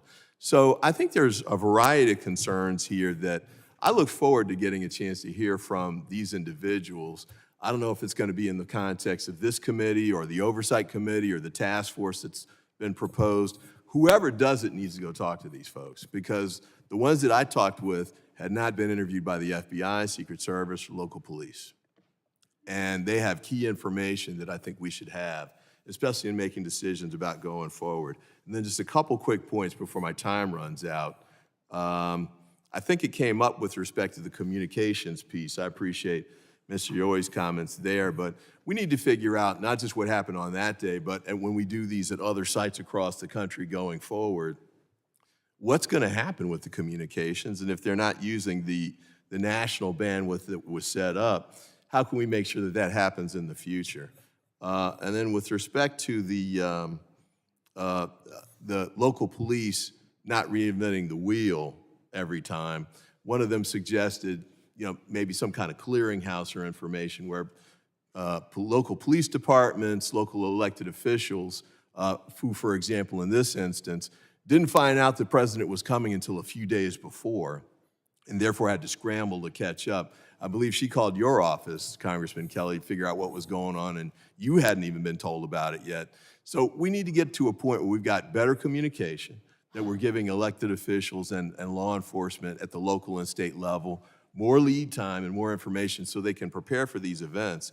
And I know that the director has resigned, but I think it's critical to make sure that we go forward with the investigation of the Secret Service, whether she's there or not. And then the last point, I apologize for running over, is that to the Secret Service and to Homeland Security, I know there's going to be a process now to replace her, but that cannot get in the way of us sorting out what happened on that day, and more importantly, what we need to take forward, because we've got other events coming up in the very near future. We got to make sure we take those lessons quickly, and so we can move them forward. And I thank the chair for his deference for giving me a little time to run over there, and I thank you again for taking us up to Butler. You were making an excellent point, and I didn't want to stop you, Mr. Ivey. I now recognize Mr. Garbarino, the gentleman from New York, for 5 minutes. Thank you. Thank you, Chairman. Colonel Paris, there have been conflicting reports about the location of state and local law enforcement. Secret Service Director, I believe, said that, former Secret Service Director said that local police were in the same building that the gunman fired from, while other accounts indicate that local law enforcement was in an adjacent building. Were any Pennsylvania state troopers, state police assigned to the building where the shooting happened? There were no state troopers, to my knowledge, assigned there, sir. Do you know if any other local law enforcement were assigned to inside that building? I only know that Butler ESU were assigned.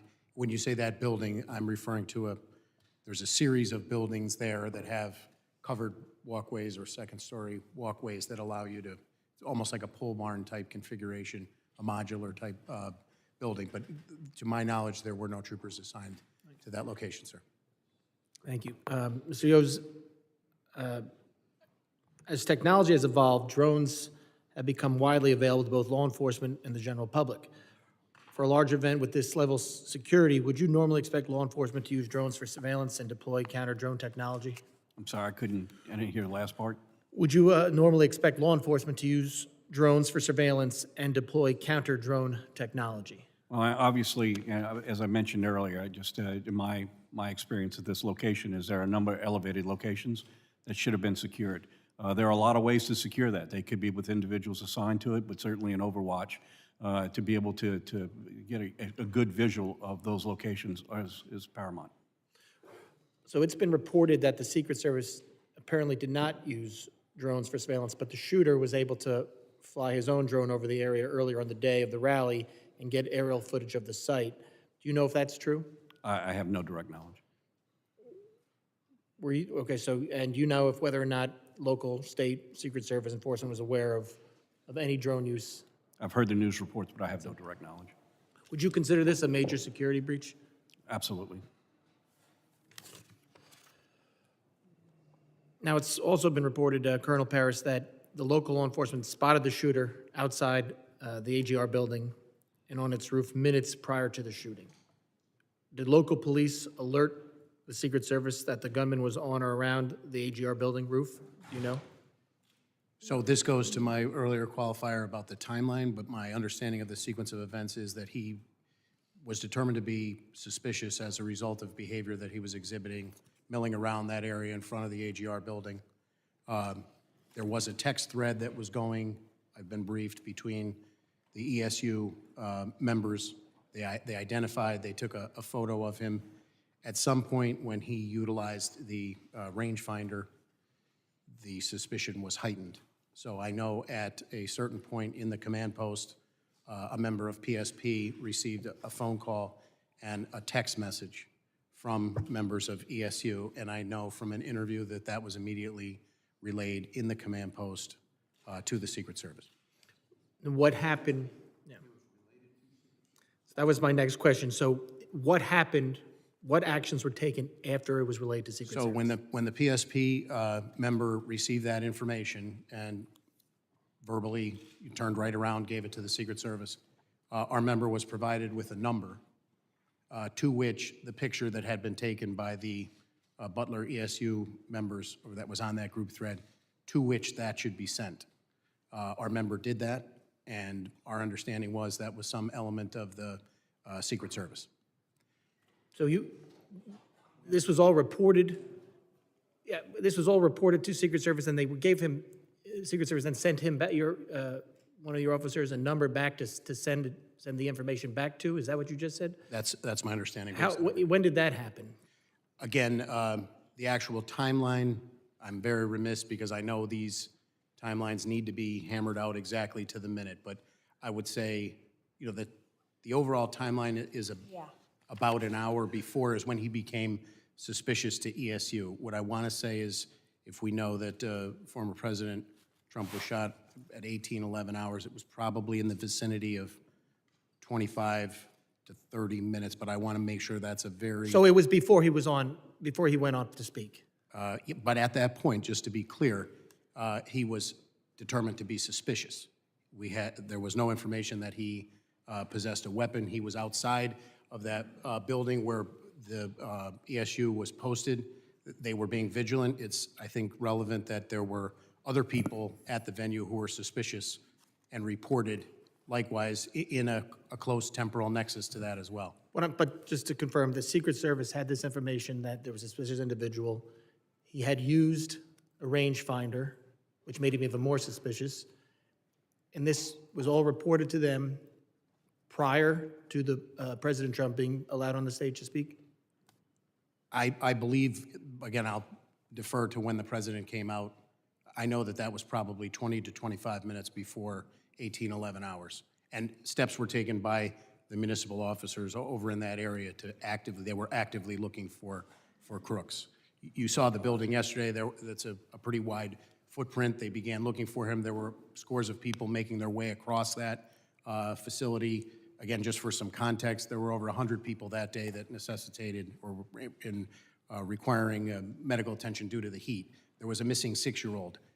This individual was deemed to be suspicious because he was walking around and not moving into the venue. The rangefinder obviously heightened that, and they were attempting to locate him as people were moving across that space who were attending the event to the secure perimeter. Was he the only one determined to be suspicious that day? The gentleman needs to wrap it up, he and was perhaps not. somebody else will yield to you or me I yield back. on this topic. I recognize Mr. Goldman now for 5 minutes. Or we'll just pick up the questioning here. That sounds great, prosecutor. First, I do want to mention how sad it is to see Sheila Jackson Lee's empty seat there. What an incredible inspiration to so many of us, and a member, an advocate, community presence, and we really are sorry to miss her. She would be very eager to be asking questions here today because there are a lot of unanswered questions, and I sat through a 4.5-hour hearing yesterday with the director of the Secret Service, and we got no information. So I'm going to jump on, piggyback off of Mr. Garbarino. Where you left off is that you relayed, or PSP relayed the photograph to the number that the Secret Service directed your officer to. Is that right? Yes, sir. Now, did anything come back? Any instructions, directions come back from the Secret Service? So again, that is left to the after action. We're trying to come up with a sequence of events that led to crooks on top of the building where he ultimately took the shots. So I Right, don't but you know. said, I'm trying to find, just, I don't need the specific timeline. I'm trying to just figure out the sequence, because you said that many of your officers or Butler ESU officers were looking for crooks. That was after that photograph was relayed to the Secret Service? My understanding was after the photo was relayed to the our trooper in the command post, and yes, Crooks was in that area around the building.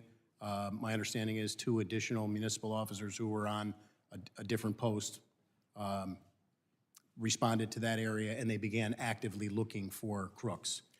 They circumvented, or they circumscribed the building to try and locate him. It became apparent at some point that he was up on the roof. Those 2 municipal officers who responded then, to their credit, actively, once they realized that he was on the roof, one boosted the other one up, hanging from the ledge of the roof. By the time that officer was boosted up on top of the roof, Crooks was on it, almost in that final position that you saw. He had the AR out, and he pointed it at the municipal officer who, suspended from the roof, was not in a position, feet dangling at that point, to draw a weapon or continue hoisting himself back up on the roof.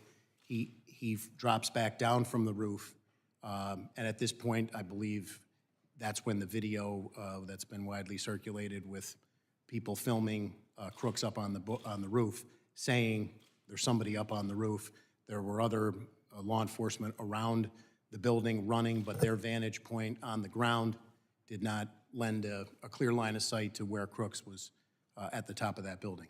One of our troopers on roving patrol also was notified. That word went out, and he responded about the time that the municipal officer was boosting the other officer up onto the roof. What was he notified of?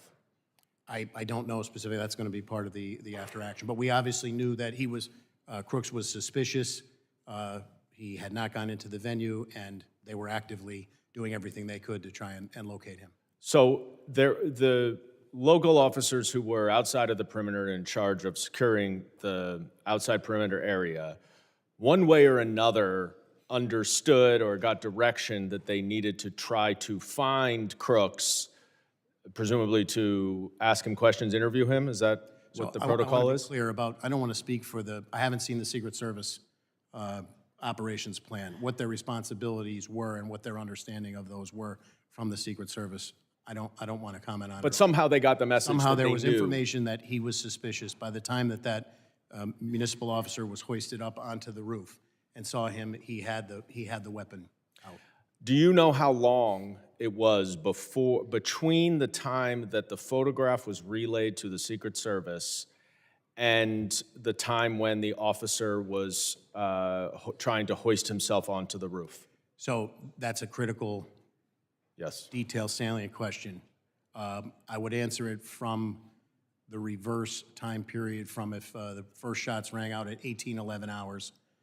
The hoisting up of the officer occurred probably no more. Again, I'm going to give you a time, but I want to just put it in We the understand context it's not specific. of a sequence of events. I would say at most 2.5 to 3 minutes before that first shot rang out. And when what they were notified in the interim still remains under investigation. Right, and when he fell off of he let go? The municipal officer, when the briefing that I had was the municipal officer saw Crooks saw him, and Crooks turned and leveled the gun at him in a position tactically of extreme disadvantage, suspended, in the air with your legs dangling after somebody had boosted you up. And he let go, right? He let go and he fell back down. And was there at that point any communications that there's a shooter on the roof from the municipal officers who were At that there? point, that's all part of the after action. We're just trying to get a sequence of events up to the point when Crooks then fired the weapon. So that's been the focus of our investigation thus far. But there was at least,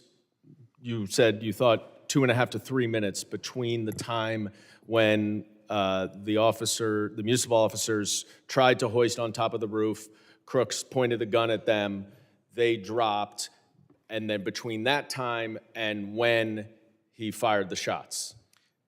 I don't want to give you an exact period of time, but it was minutes. It was a very short period of time, even for his ability. But not seconds. I would say minutes, but I can't I would be remiss if I gave you, and I want to be very clear on the record, when you do an investigation like this, the timeline is critical. You're asking me, I was briefed, I'm answering to the best of my ability right now. And I know my time is up. Colonel Paris, I want to thank you for, providing us with this information. It was incredibly disappointing that the Director of the Secret Service did not provide any of this information yesterday. I think Well it is said. good that we're going to have somebody new at the top, but just having somebody new does not answer the questions. And Couldn't agree more. Mr. Chairman, I know you are working diligently to try to get witnesses here. This is not an academic exercise. This is not something that the American people can wait 60 days for. With these gaps in information, there are conspiracy theories, there is disinformation, and all of our safety is at risk, political violence is escalated, and we need to know these answers. I thank you for bringing these witnesses here, and I yield. Yeah, absolutely. And I appreciate the tag team between two sides to get to the details on this, because this is poignant, very poignant. I now recognize Ms. Green for 5 minutes. Thank you, Mr. Chairman. Colonel Paris, I'd like to carry the dialogue on about the specific timeline. I have a timeline that was given to us on the Oversight Committee yesterday when we questioned former Secret Service Director Kimberly Cheadle, as she has resigned today. But the timeline that I'd like to talk to you about is exactly what you were just discussing here. 18 minutes before President Trump took the stage, it was at 5:45 that the Butler County Emergency Services noticed Thomas Crooks on the roof, took a picture, and reported it. You stated just a few minutes before in your testimony that police or PSP were given a phone number to the Secret Service, and that Butler County Emergency Services texted or sent the picture. Was that a text? Was that a digital platform? Was it an email? How did they send the picture? So just to be clear, at that period of time, at 18:45, I don't believe the testimony was 5:45 p.m. 5:45 p.m., yes, ma'am. He was not up on the roof at that point, is my belief. No. Emergency Services noticed Thomas Crooks on the roof. This is the timeline that we have. Took a picture and reported it. Who did they send that picture to? Just to be clear, they were posted in the AGR building and took a picture of him. That's what you're. Yes. Who did that they is my send the picture to? So I only know from interviews what I can confirm to my knowledge and belief here today, that a member of Pennsylvania State Police inside of the command post received that information telephonically and by text, related to the Secret Service, and then was given a number to follow up on. And that was based, again, heightened suspicion. How did they relay it to Secret Service? I believe that they verbally turned and said in the command post, this is information that I just received. And then in follow-up to that, as directed from the interview that I was briefed on, that was forwarded by text as requested by the Secret Service. Can you give us copies of that communication and that phone number that was given to them was for Secret Service? So that's part of the ongoing investigation, and I would defer to the legality of. Can you find that information and provide it to our committee? I will look to see if legally I will consult Chief Counsel within the State Police, but it is an ongoing criminal investigation at this point. So after it was reported, President Trump took the stage at 6:03 p.m. All of this took place. This was 18 minutes before President Trump actually took the stage at 6:03 p.m. President Trump was shot in the face at 6:11 p.m. This has all been reported, these timelines. Why do you not have a timeline? Because it's not the timeline is going to be critical for the after-action report. Obviously, we're conducting an investigation with the FBI. We have been deferential to the FBI in terms of what has been released to the media. I was present for one press briefing on the night of Saturday night, July 13th, and we've been deferential to the FBI on that. So I would refer you to the FBI. The timelines that you're quoting, I just want to be clear on the record. To my knowledge and belief, I don't have a minute-by-minute timeline. I've had multiple briefings about what these interviews have gleaned, but they're from the perspective of PSP investigating the homicide and the 2 attempted homicides. Thank you, Colonel. During the event, at what point in the day was someone from your team first made aware that there was a potential suspicious person or possible threat? So based on my knowledge and belief, that information relayed to the command post from Butler ESU, in terms of crooks, was the first time that I'm aware of. Again, keeping in mind, I've heard estimates that there were 13,000 people there. There were multiple people identified as suspicious, several that were identified in that area. Yes, thank you.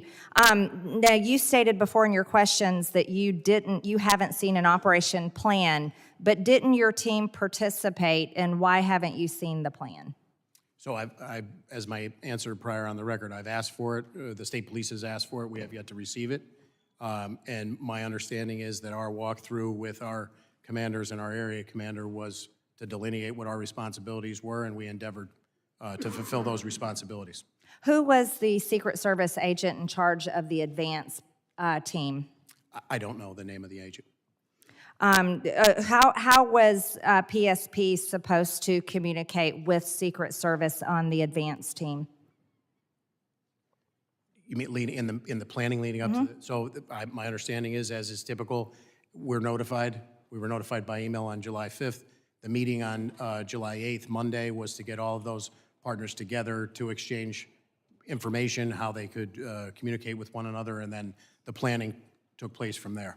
Could you provide our committee a copy of all those communications, Colonel Paris? So I will check with our legal counsel. I mean, Pennsylvania has multiple state statutes that cover investigative plans or law enforcement sensitive information. Okay, thank you very much. And Mr. Chairman, one more thing, if I may. Trump's Secret Service protection could be removed under Benny Thompson's proposed legislation. This legislation was introduced while the politically weaponized government was prosecuting former President Donald Trump. This would leave him at risk. I'd also like to state for the record for this committee that over 140 inmates are murdered in prison every single year. This is a dangerous place, prison is, and of course an 8% of violence in prison leads to murder of inmates.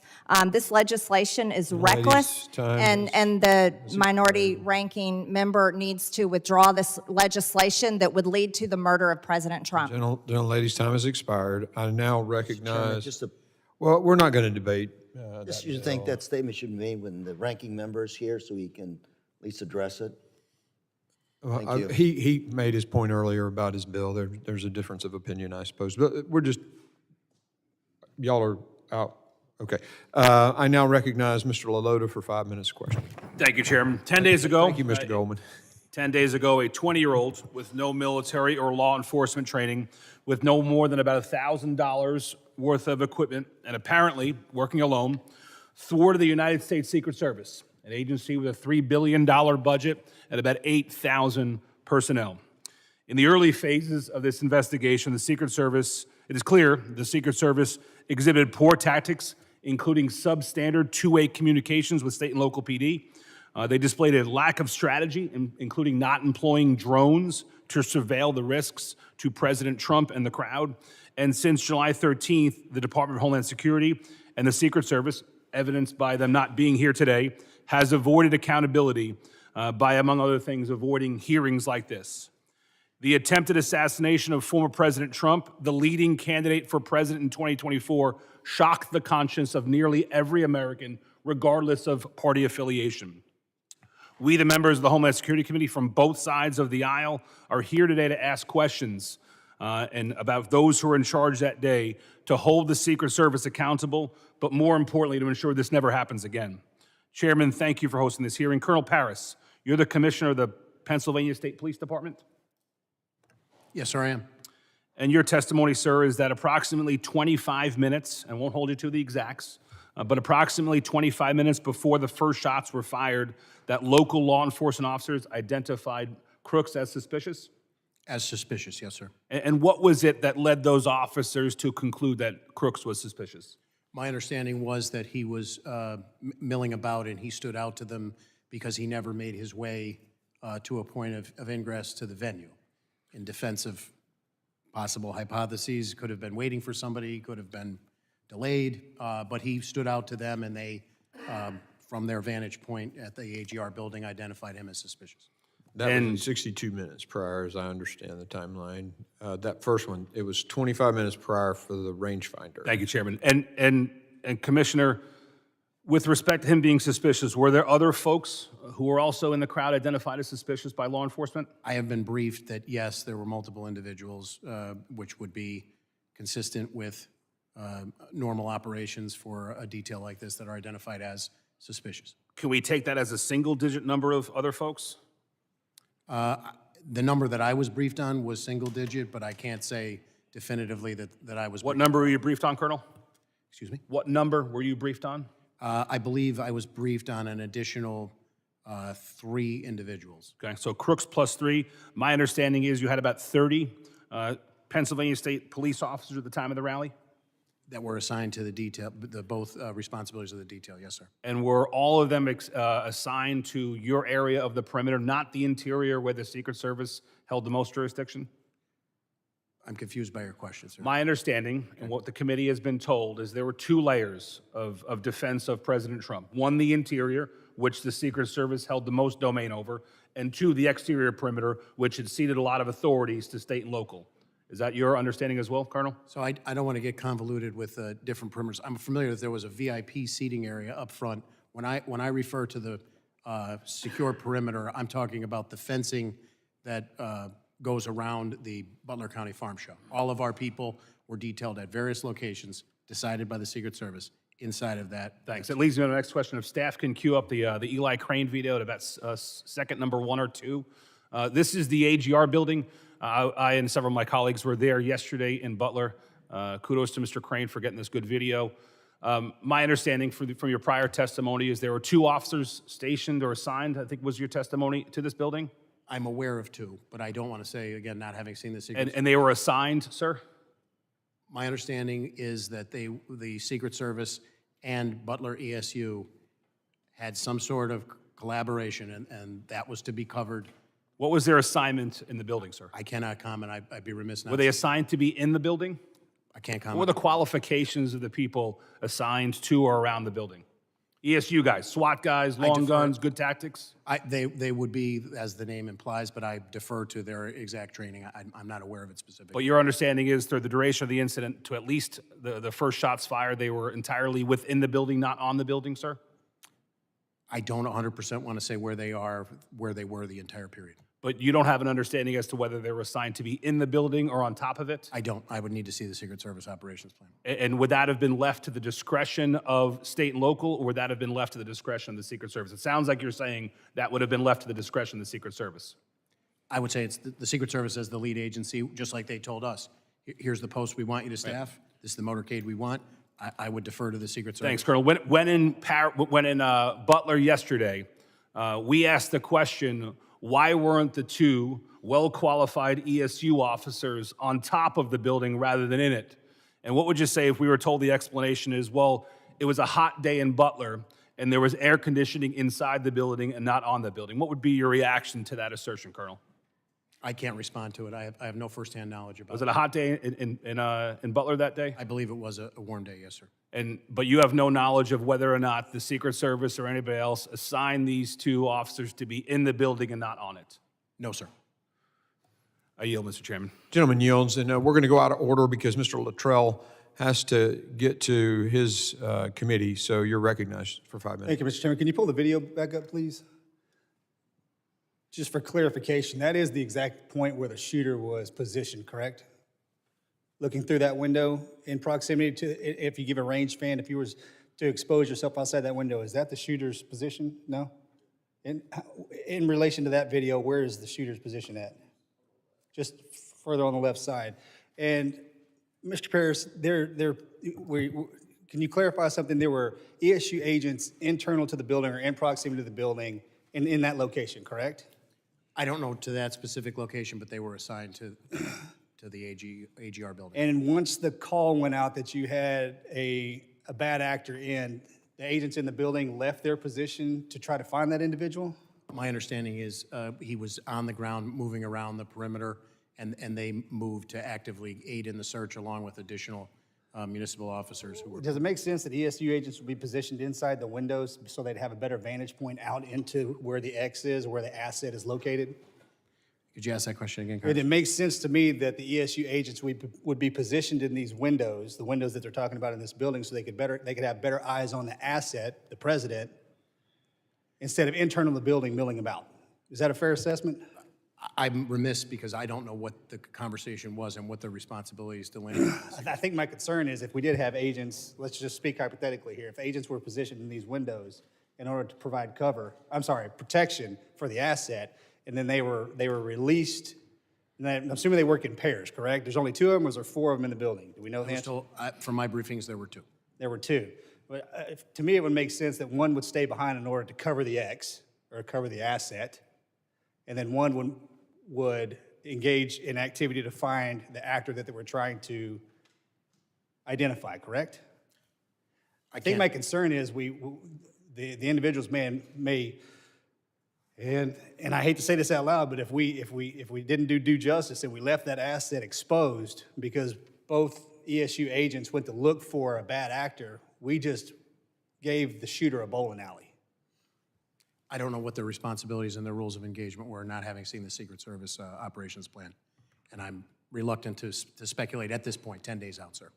I would rely on the reviews yet to come. When it comes to Secret Service, talk comms matrix here real quick. When it comes to Secret Service and the local law enforcement, the state law enforcement, I understand that they are housed in the same, is there a common communication channel?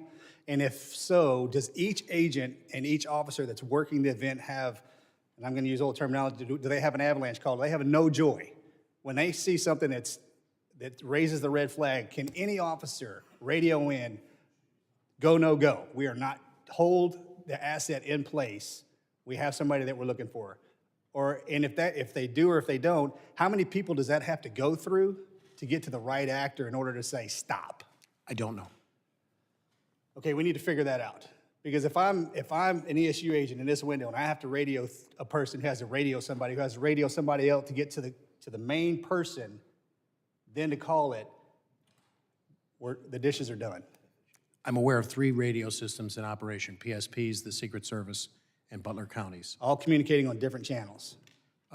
Technically, yes, but the integration occurs, I can only speak from PSP, our integration occurs by us having somebody inside of the Secret Service command post. Again, for an incident of this magnitude, in theory, the more people you have on the same channel, if there was a medical emergency or lost 6-year-old and everybody keys up at once, it paralyzes your communication. I understand that, but if there's one specific channel that you can go to call an avalanche and say, which is freeze the asset, I think that would be necessary. Now, you mentioned something earlier. You guys have done about 20 events this year in Pennsylvania.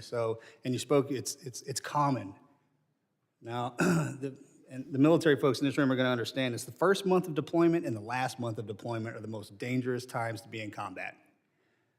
One, because you get there the first month, you have no idea what's going on, and then you're there and you get common. You get complacent. And before you leave, that last month, situational awareness kind of dies down a little bit, and that's when bad things happen. There's absolutely nothing common in protecting a president, ever. And as we move forward, I don't want that to be a term that we use, because common just got our president, our former president, shot. And if these assets would have been on high alert, and I'm not saying that they weren't, but when things become common, we get complacent. I've instructed our commanders moving forward, if there is any, my expectation would be that through the collaboration and the planning of these events, you want more people there, you want people voicing issues and everybody operating on the same page in a unified command. But I have instructed our commanders, the ops plans get reviewed prior to this up through our Deputy Commissioner of Operations, Lieutenant Colonel Bivens, seated here behind me today. But as a result of this, if there are any issues that our people see, we are ordering them to flag them, and we'll work collaboratively moving forward for the remainder of the season and moving forward. Thanks, sir. Thank you, Mr. Chairman. Gentleman yields. And our witnesses, at any point where we're going to probably go at least another hour here, if you need to take a break, just let me know and just give me the high sign or a thumbs up. Y'all are okay right now, or are you? Yeah, we can take a break. Take a break? All right, we'll do 5 minutes and 5 minutes only. The restroom's right down the hallway to your right. Adjourn.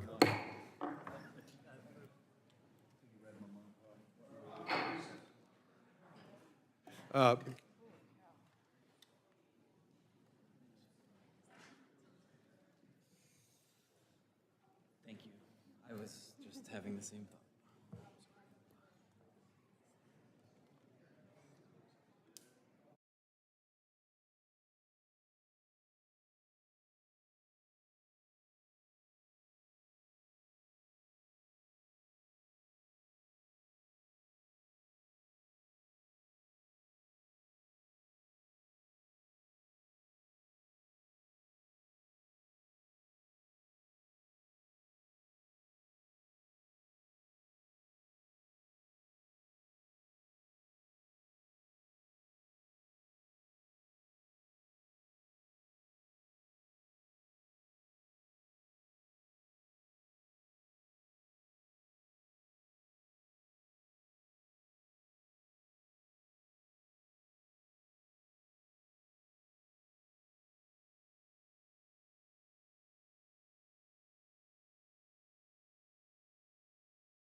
Order. I now recognize the gentleman from New Jersey, Mr. Menendez, for 5 minutes. Thank you, Chairman. Thank you to our witnesses for appearing here today. I just want to join my colleagues in remembering our colleague, Sheila Jackson-Lee. She was incredible at this job. She was brilliant. She was tenacious. She was tough, but she cared about her district, cared about this country. And perhaps my favorite thing was her taking the 5-minute clock as a recommendation as opposed to a hard set time. But to the matter today, I just want to ask Colonel Parris, how many times have you worked with the Secret Service on events like this in Pennsylvania? So year-to-date, we're in the low 20s. So low 20s just this year? Yes, in an average year, it's about the same number, but given the election year, there's more. And I'm sorry for not knowing this, but in your entire career, that would make it roughly how many times? Dozens, I would say. Okay. And do you find that there's, for each event, despite whether it's in Philadelphia or Butler, a standard process and set of procedures that are followed every single time? In terms of the planning of it? The consistency of the planning of the event? Yes, I would say there is a consistency of the planning based on my experience, yes.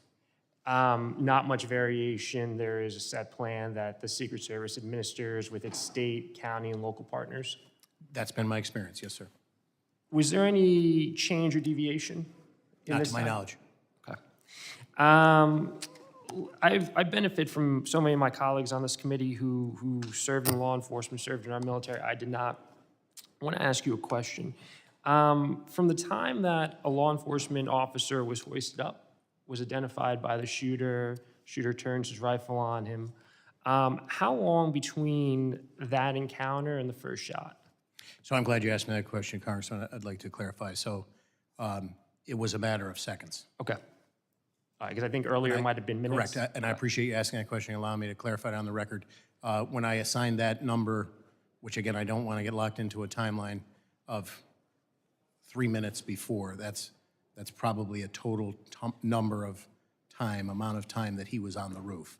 When the one local officer hoisted the other one up and subsequently falls, releases himself after being faced with that. Shooter shuffles across the roof, takes his first. He's already, I believe, close to being in his final position there. Okay. And I'm told it's, again, sequence of events, not a timeline based on the prior criteria I laid out, but seconds after that is when the first shots rang out. That's helpful, and the chairman and I were conferring on that because it would have been there's many failures on that day, but it would have been a critical failure if a gunman had turned his rifle on law enforcement and no one had pulled the president off the stage if it was a matter of minutes, but seconds. Thank you for allowing me to clarify. No, of course, and thank you for answering the question. Just going back to the general process that you've seen over your distinguished career, were there any specific challenges that you and your team faced during this event? None of which I'm aware, to my knowledge. The planning on the PSP side, as per our interface with the Secret Service, was routine. Okay.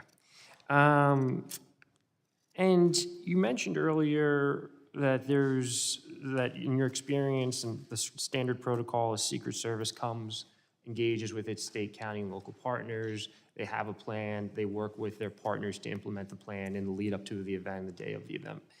Is there an opportunity for the state, county, and local partners to provide input, given that they have more familiarity with the area? Butler Police, you yourself have more familiarity with the area. Is there an opportunity for you to provide any feedback to the plan that the Secret Service comes to you with? In my past experience, yes. And in my past experience, I found the Secret Service very open and collaborative. We enjoy a very strong working relationship with them. And again, there's that fine line where the deference is that they're the top comm under a unified command. It's their incident. But certainly we would endeavor to give them any local nuance that would make the planning more successful and more safe. I appreciate that. One of the things we touched on multiple times today is the multiple lines of communication, 3 different signals that were being used, a command center. In your experience working with the Secret Service, have you seen a better implementation of a more streamlined communication setup that allows the different actors the local PD, the county PD, the state police, to directly communicate to the command center, and then once there's a clear chain of command? I have not. The Secret Service comms is a very complex operation because of the worldwide environment in which they work. I'm in no way an expert in it. I think from the state and local perspective, our job is to try and integrate communications, and it doesn't have to be a super high-tech solution. We have people who can get a message, turn over their shoulder, and report verbally. We have radios that we can exchange, or we have a trooper with a radio assigned to another partner, be that a federal partner or a municipal partner, and those two radio communication systems can interface because of the human interaction. And I'll wrap up real quickly, Mr. Chair. And it sort of makes sense in a way because you're going to have people doing traffic. They're going to, folks who you mentioned, a child went missing. You could have a firecracker. You could have a multiple number of things that don't need to rise up, which is why some level of siloing makes sense. But we need to look at how we make it a clearer chain of communication to ensure that really important pieces of information, like identifying the shooter on the roof, doesn't get delayed in moving through those channels. So thank you both for appearing today. Thank you both for your service, and thank you, Chair. I yield back. Gentleman yields. I now recognize Congressman Ezell for his 5 minutes of testimony. Thank you, Mr. Chairman. And, you know, we also want to thank all of you for being here today and for Speaker Johnson for putting together a bipartisan task force to try to, so we can get as much information and find out what happened here. Today's conversations regarding the attempted assassination of former President Trump is a critical one that I pray never happens again. Throughout my law enforcement career, I held many leadership positions, and through those roles, I've coordinated with the White House, advanced teams, state and local law enforcement, and doing some of these very same similar type events. And we have one goal in mind, and that's to keep people safe. Because of a massive failure in communication, President Trump was shot from a little more than a football field away. And because of the failure of former Secret Service leadership, especially the former director, spectators were forced to do what the Secret Service failed to do, and that was protect themselves from bullets. Ultimately, this led to the death of Corey Comparator, who gave his life while bravely shielding his wife and children during this terrible thing. Colonel, thank you for being here today, and I've said from the beginning, if you want answers, you got to talk to the men and women who were on the ground, the law enforcement officers who were out there, and who were taking directions and commands from the leadership of Secret Service and various other leaders. You testified that 32 members of PSP were assigned to various roles to assist the Secret Service. Is that correct? Yes, sir, I did. Your officers were assigned to various roles, but they were not responsible for securing the building or property at AGR. Is that correct? Yes, sir. The former director testified yesterday that the building was outside the Secret Service secured perimeter. Did the U.S. Secret Service leadership direct local or state police that was their job to secure the building? And if so, did they provide any guidance on this? So as I stated earlier, aside from the briefing that I received about the walkthrough, when the question was raised and the response from the advance team of the Secret Service, the agents on the pre-plan, that was going to be the responsibility of Butler ESU. I have no firsthand knowledge about any interaction between the Secret Service and any other entity, really. The Secret Service established and managed the primary command post for communications in the office of the Butler Farm Show. Is that correct? That's my understanding, sir, yes. Preliminary findings have concluded that communications were siloed and local law enforcement were not in frequent radio contact directly with the Secret Service. Local SWAT and sniper teams were on a separate radio channels from patrol. Colonel, do your radios have the capability to be programmed to be in contact with other agencies? And do you know if the officers on the ground that day had communication capabilities with the Secret Service that was on that duty that day? You're asking me a very specific question that I would defer to our Bureau of Communication and Information Services. I can get you an answer as to what those specific capabilities were. Do you know if the Secret Service provided any guidance on combined communications? I do not, again, I have not seen their operations plan.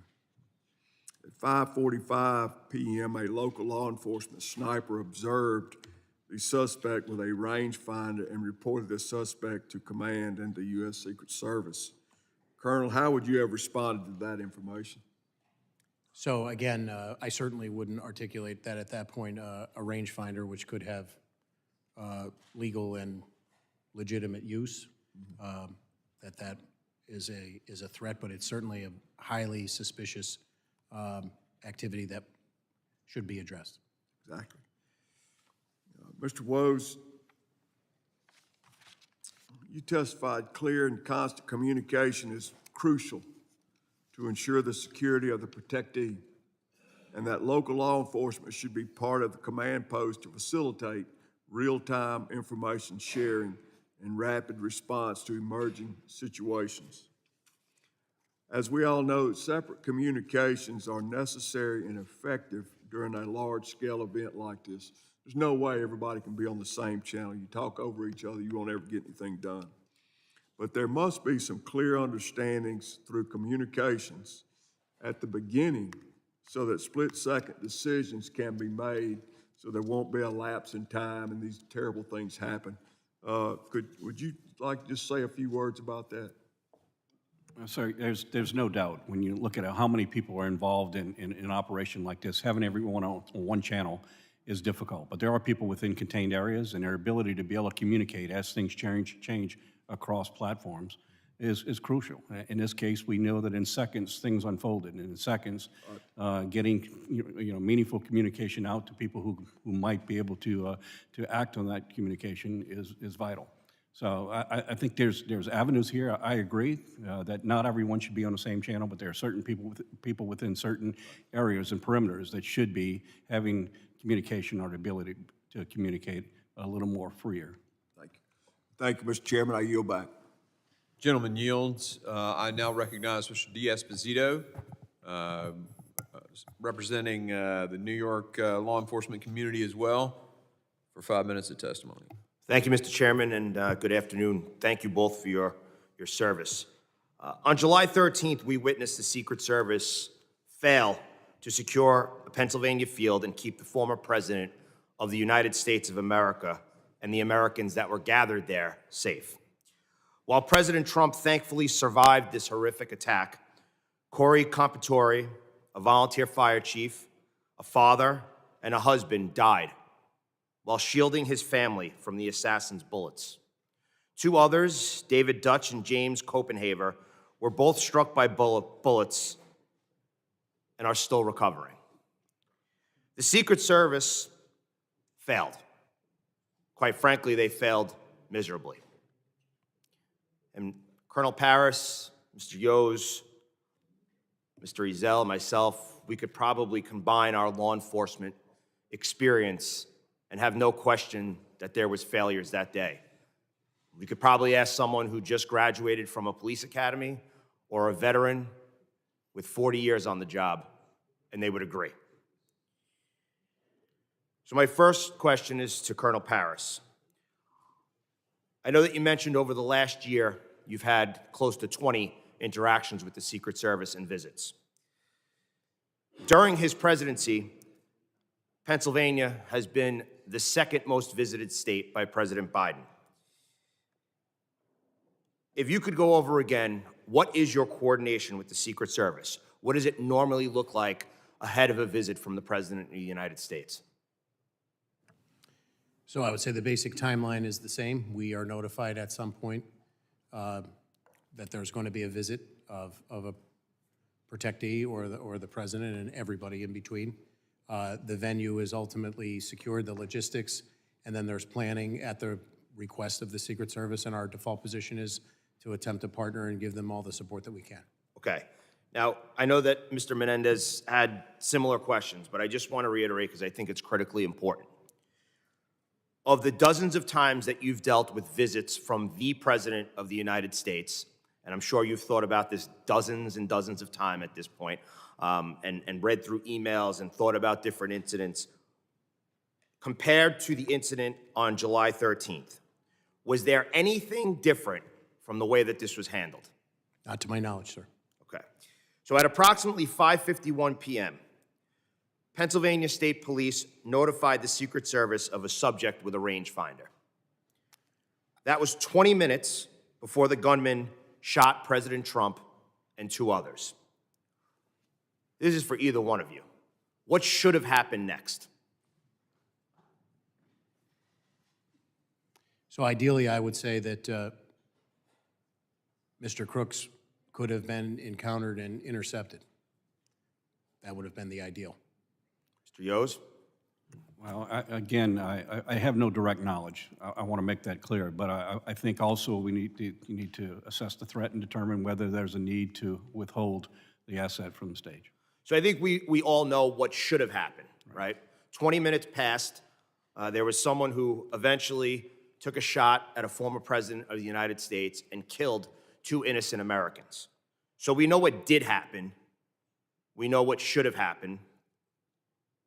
What do you say to those that are saying that local law enforcement failed to provide adequate security at this rally? As I stated earlier, based on everything I know up until day 10, I only am going to comment on the Pennsylvania State Police, and it's my belief as I sit here, based on all the information that I have, that we met or exceeded our expectations for that event. Am I saying that the event was a success? Obviously, it was not, and our hearts go out to those affected. Mr. Yoes? I will echo the fact that that local law enforcement plays a huge role and must. I don't think the federal agencies have the ability to, with bandwidth, to be able to have this event without coordinated effort with local law enforcement.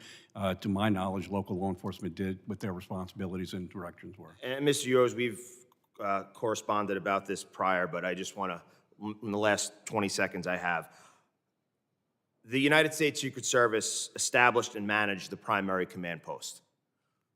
Would you agree, Colonel, that in the United States of America, we have a serious issue when it comes to law enforcement and communicating through multiple jurisdictions and agencies at a singular event? I would say the short answer is it depends, but communications are always a critical piece to any successful operation. So I agree it does depend, but I do have a concern when some people's lives are on the lines, when we are supposed to be protecting an asset regardless of who it is, but especially someone who was it was the President of the United States. The fact that law enforcement agencies are communicating at such a critical time via text message is a problem. And it's one that I think this committee and other committees need to take a real hard look at. Mr. Chairman, I yield back. Gentleman yields. I now recognize Mr. Strong for 5 minutes questioning. Thank you, Mr. Chairman. Thank you for being here today. I think we all agree that none of us ever wanted to be holding a hearing like this. As we have covered, the Secret Service relies on federal, state, and local partners to coordinate and secure events to ensure the safety of its protectee. As both of you rightly emphasized in your testimony, Secret Service is the ultimate responsible and the final arbiter of any and all security matters affecting their protectee, full stop. Mr. Yoes, you also went on to highlight the importance of mutual respect, trust, and shared commitment in the relationship between Secret Service, the state, and locals. I was pleased to learn that Director Cheadle has tendered her resignation. This is the first time we have seen real accountability from the director following July the 13th. It is my hope the truth will now come. Her lack of leadership following the assassination attempt has not only impeded the ongoing investigation and eroded the public's trust, but it has also the potential to erode the mutual respect and trust that are fundamental to this relationship between the Secret Service and partners they rely on. Colonel Paris, I understand that state and locals were the ones that first alerted the command center of a suspicious individual some 20 minutes before he started shooting. Is that correct? As I said before, I would agree with the sequence of events, but I don't want to go on the record with the exact time. So that's my understanding of the sequence of events. Yes. Does sir. the Pennsylvania State Police use a digital radio system, whether it be the P25 or something of that nature? Yes, we do.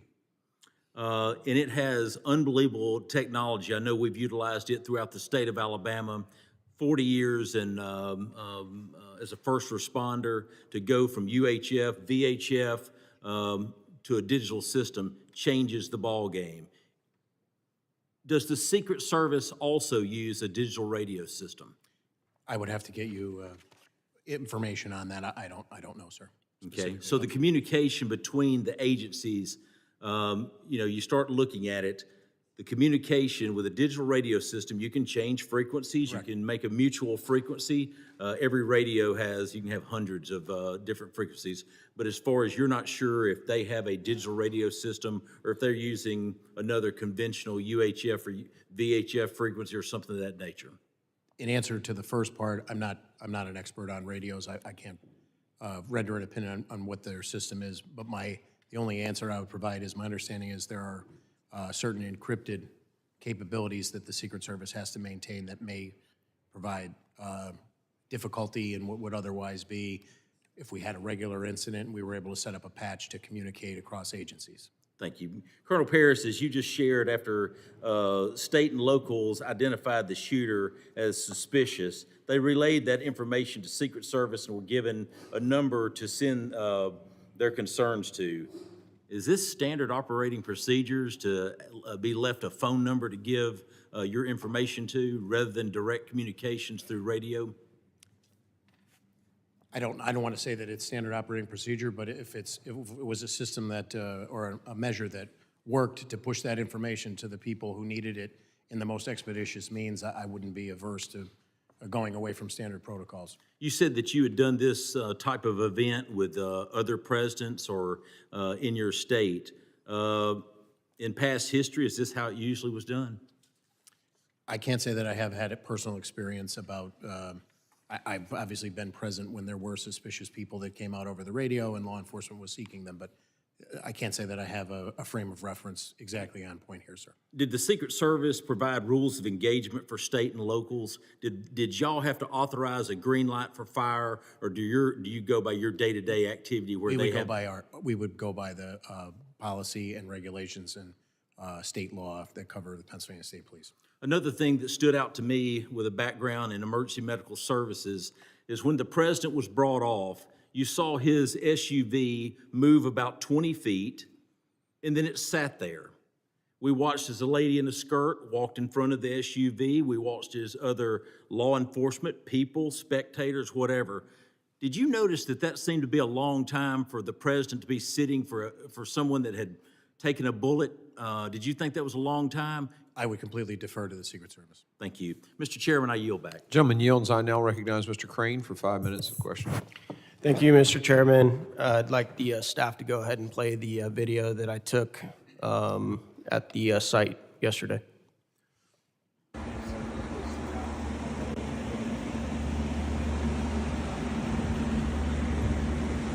right, guys, I'm up here on the building where the supposed sniper took his shot.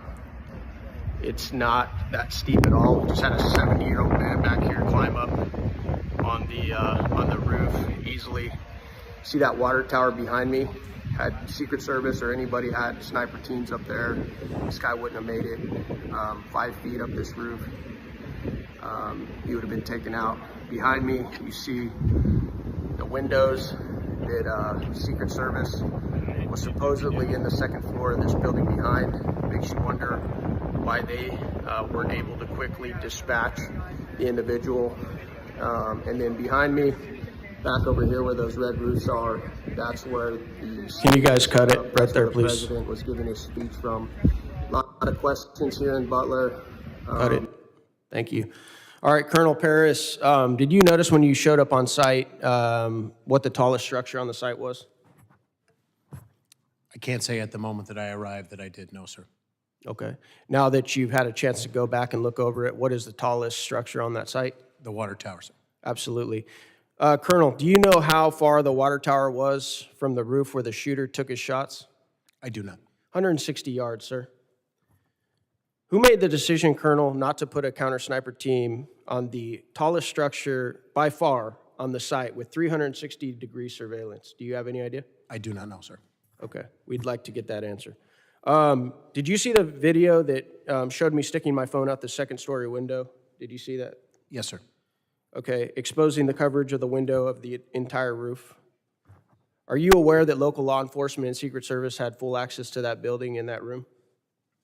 My understanding is that they did. Yeah. Why weren't security teams, sir, on site able to spot a 20-year-old kid with zero camouflage crawling up a white roof with an AR-15 that several rally goers were screaming and yelling and pointing out, and they noticed him, and they weren't even there to conduct security. They were there to watch the president. Do you have any idea why the security teams couldn't find that guy? I do not, sir. Would the gentleman yield for just a Yes, second yes, on sir. that? So just for clarification, it was the ESU guys that were manning those buildings? Yep. And they left because of the call of the suspicious person, so they left their post there to go look for him. They're the same individuals who attempted to climb up the building and were scared away by the shooter pointing the gun, right? I reclaim my time. Thank you. Okay, I'm that's just fine. wondering why they weren't able to find him, because even while they were looking, they could have still looked out that window that they had access to. All right, Colonel Paris, I'm just going to say it. Are you aware, sir, that many Americans believe this was very likely not a lone shooter, but a coordinated assassination attempt? Have you been getting those messages from people like I have? I have not, sir.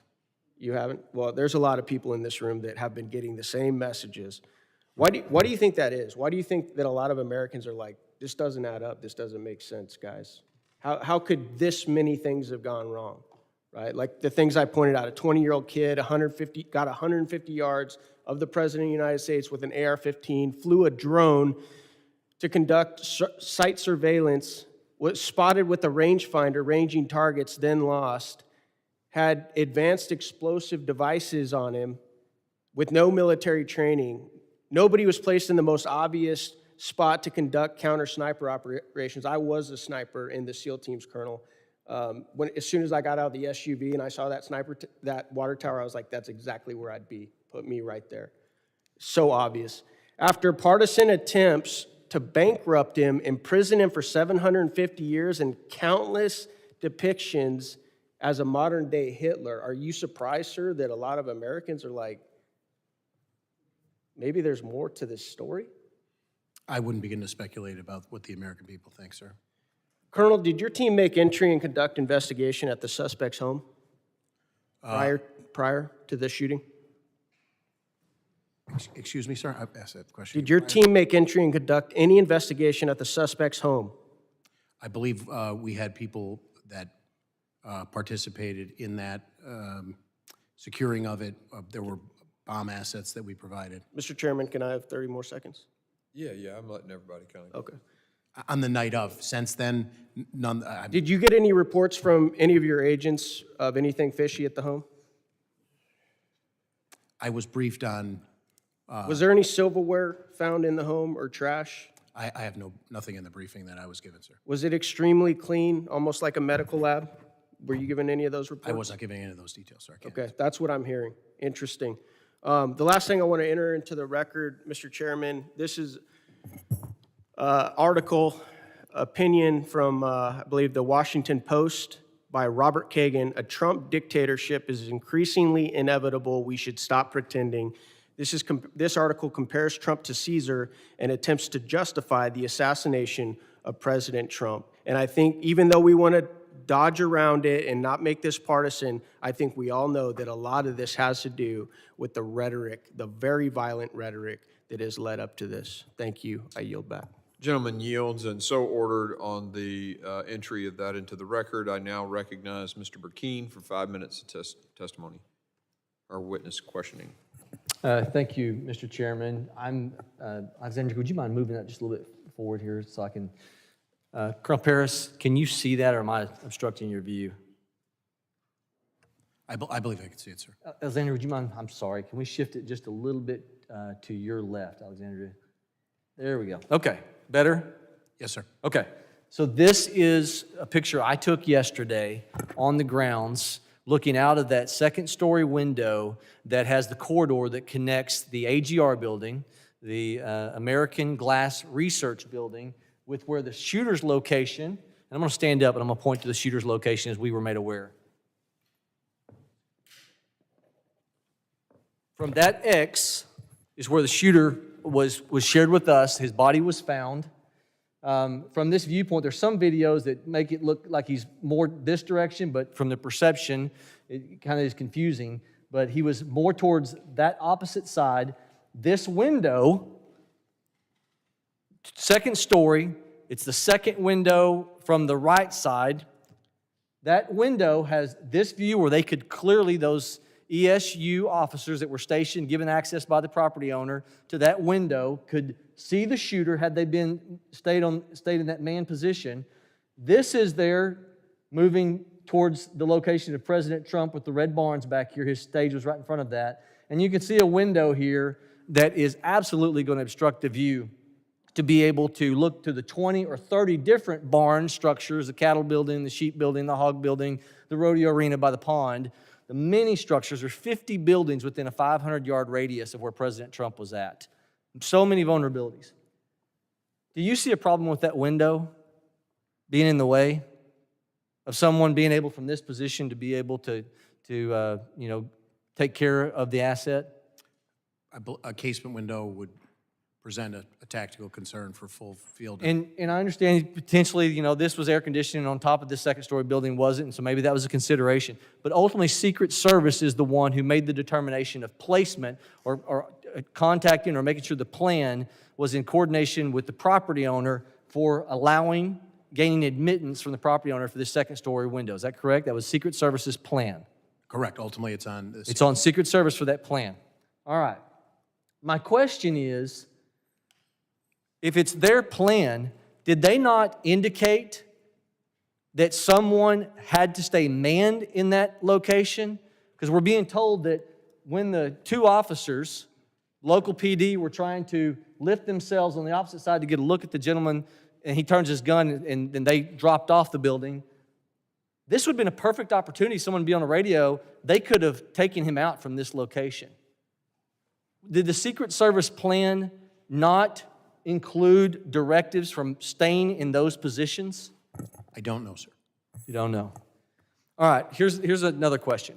With the 2 minutes that you said that there was an opportunity from the time that they were hoisted up, looked at the shooter, you're given the responsibility, it's just as delegate in the outer perimeter, to secure the area. Why weren't they able to immediately call their supervisor, who would then be authorized to issue a hold on the asset or a get him off the stage call? Why does it have to be, as your testimony says, they took a picture, sent it to Secret Service 20 minutes before the incident of the shooting, and they have to wait for a response? Why is not the line of communication? I understand they're on different radio frequencies. Why were they not empowered to say, if we send something that's suspicious, then state police, local law enforcement, Sheriff's Department, each one, the head official of each one of those departments, if we entrusted them with enough responsibility to secure that environment, then we ought to give them the responsibility to issue a hold call because of something that they see as a threat. Are they empowered to do that, or does it have to all go through Secret Service to issue a hold? I can only say what I know about the state police operations plan, and I do not know the answer to your question, sir. So I do not know the answer. I don't know what the protocol would be to issue the hold order. And just as a point of clarification that I tried to clean up with the congressman from New Jersey before, when the two municipal officers one was hoisted. Can I jump on that 2 to 3 minutes, because I got limited time here. Just to make sure, that was seconds before. That was seconds before Crooks started firing. Okay, you had said earlier today it was 2 to 3 I minutes, wanted to but make you're sure saying I cleaned seconds that up before. for the second time. Yes, sir. Okay, but even if they're hoisting, your testimony today, if I understood you correctly, it was two different officers that were hoisting to get a look at him, not the ones who were manned in this view. That is my understanding, yes, sir. Okay, so had they remained in there, they immediately would have seen the incident taking place if they were on the same line of communication, and they could have taken the asset out. I'm remiss to say that because I don't know what their general rules of engagement and assignment were from the Secret Service. It just looks to me like a major breakdown of communication. This procedure looks to me like it is lapsed with the ability of someone who, if they entrust them with the ability to secure these perimeter, they ought to be empowered enough to be able to give the authority on their comms to issue a hold. I don't understand that. With that, I yield, Mr. Chairman. Gentleman yields. And I'm going to say this because I have thoroughly enjoyed both of your testimony today. And there are a lot of guys up here on both sides of the aisle that are charged about this, that their emotion is not intended to communicate a lack of trust in the Pennsylvania State Police, or, I mean, you're being incredibly helpful today. Some of the things that we've discovered from your testimony have brought some frustration to our folks, and I hope you'll understand it in that context, that it's the energy is not directed at you. The failure to set up appropriate communication systems and to make decisions when they become aware of someone pointing a rangefinder is what's got people upset. And that's on Secret Service. So I just wanted to make sure y'all heard that from me. Yeah, Mr. Chairman, if I was amped up a little bit, I concur. So greatly respect what you're doing. Yeah. I now recognize Ms. Lee for 5 minutes of testimony. Thank you, Mr. Chairman, for having this hearing and for organizing this committee's trip to Butler, Pennsylvania. For us, being on the ground in Butler, Pennsylvania yesterday made clear the severity of the security failures on Saturday, July 13th. Those failures that almost allowed former President Donald Trump to be assassinated. Unfortunately, what has followed that failed assassination attempt is an erosion of public trust related to those responsible for keeping the president and the attendees of the rally safe. We've heard that because of a sloped roof, law enforcement was not able to safely secure the area that day. We've heard reports that certain officers abandoned their posts due to weather conditions. We've heard the Secret Service attempt to shift blame to state and local law enforcement, asserting that they failed to secure certain areas in the perimeter. Secret Service Chief Cheadle's resignation this morning is the first of many steps that need to be taken, and today's hearing is just the beginning of our process to get clear, accurate information about this issue, about the failures associated with that day, and ensure that not only Congress, but that the American public get the answers that they deserve about these events. Mr. Yoes, I'd like to start with you. The Secret Service is always the lead in providing security for these types of events that involve one of their protectees, but they clearly rely on their partnerships with state and local law enforcement as they move to different locations around the country. Are you concerned that former Director Cheadle's comments to ABC News, which many people heard as blame shifting to local law enforcement, could undermine the level of trust between state and local authorities and Secret Service when they come to communities around America?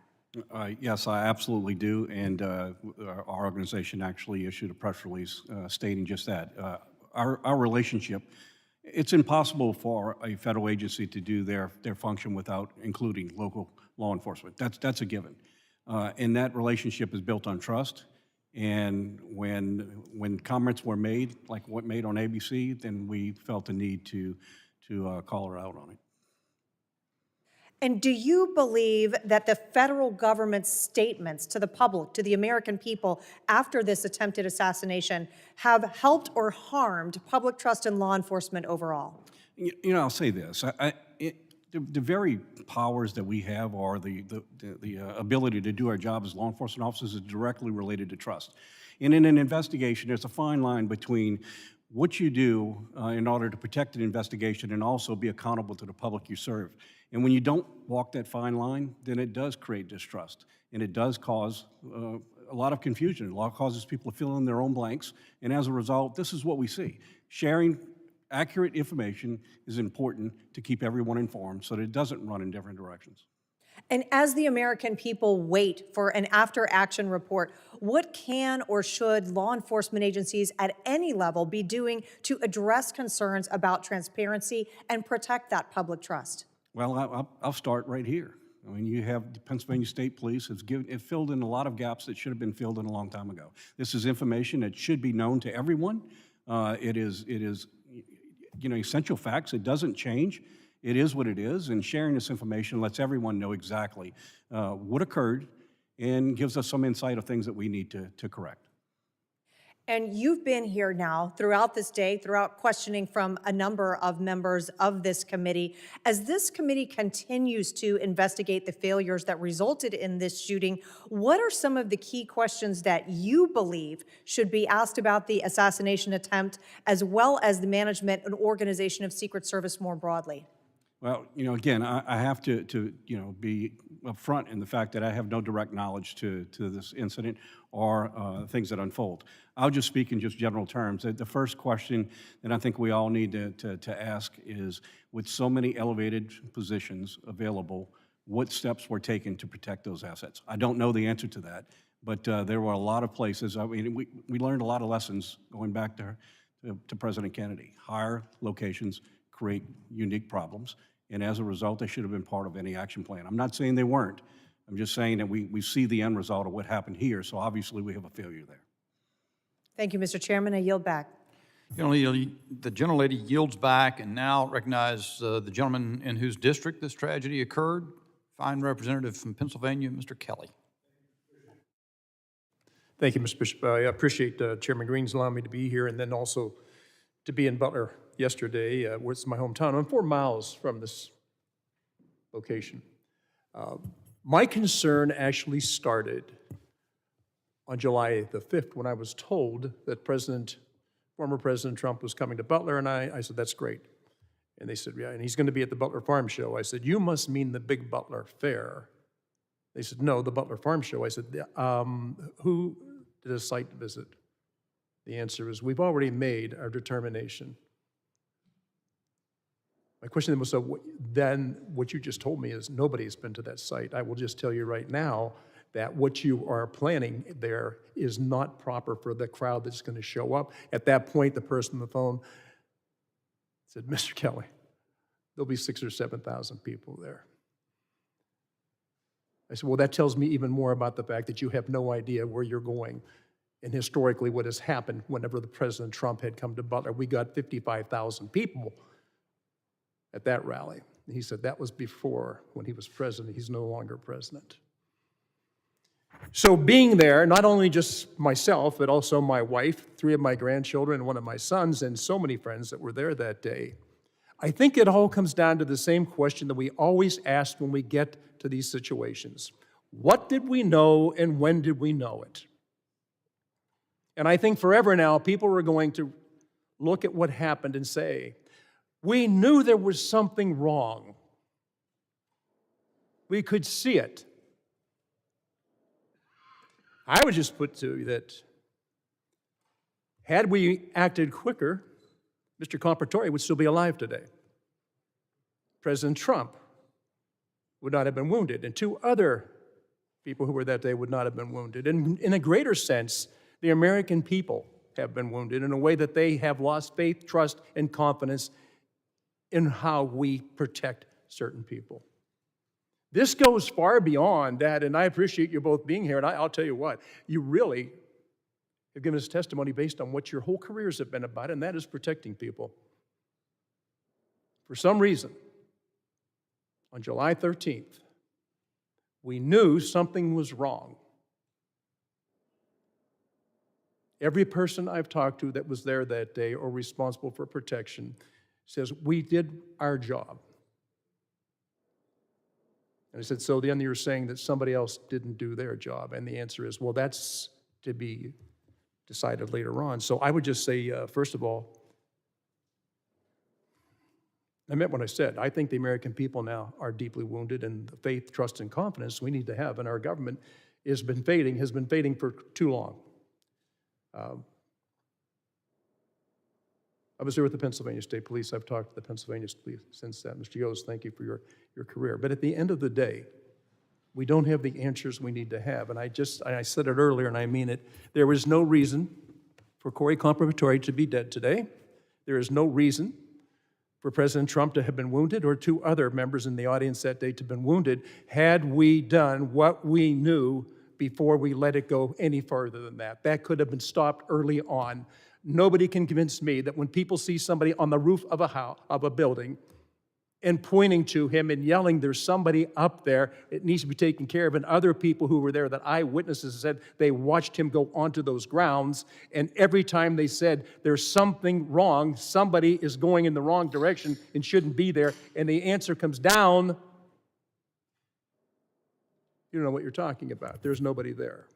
So as we continue looking at this, and I think that we have a lot of testimony today, and again, I thank you for being there, but I just submit to you that the victims of that day, innocent people, none of it had to happen. We knew beforehand, and we could have prevented it, but we failed to act when we should have acted. So I appreciate your careers and everything you've done. And Chairman, I appreciate the fact that I've been able to be here today and that you came to our town yesterday, in a town that I have lived. This spot is a place I've been at many, many, many times. I just cannot understand why we didn't act when we knew there was something wrong. At the very least, they could have taken President Trump off the podium, and some of the other activity after that never would have taken place. So thank you for having me here, and thank you both. Colonel, Mr. Yoes, thank you so much for being here. I appreciate it, but there is far, far more we have to learn. Thank you, sir. Thank you. We're going to do another round of questioning, and I don't know, Mr. Cray, if you're going to want to ask any other questions? Or, I'll have a couple, okay, sir. sounds good. So you'll follow me, and then we'll go around. I just want to get back to this text message that was sent at about 20 to 25 minutes prior. That text message was a picture of Crooks. Was it a picture of him pointing the rangefinder or of him just looking suspicious?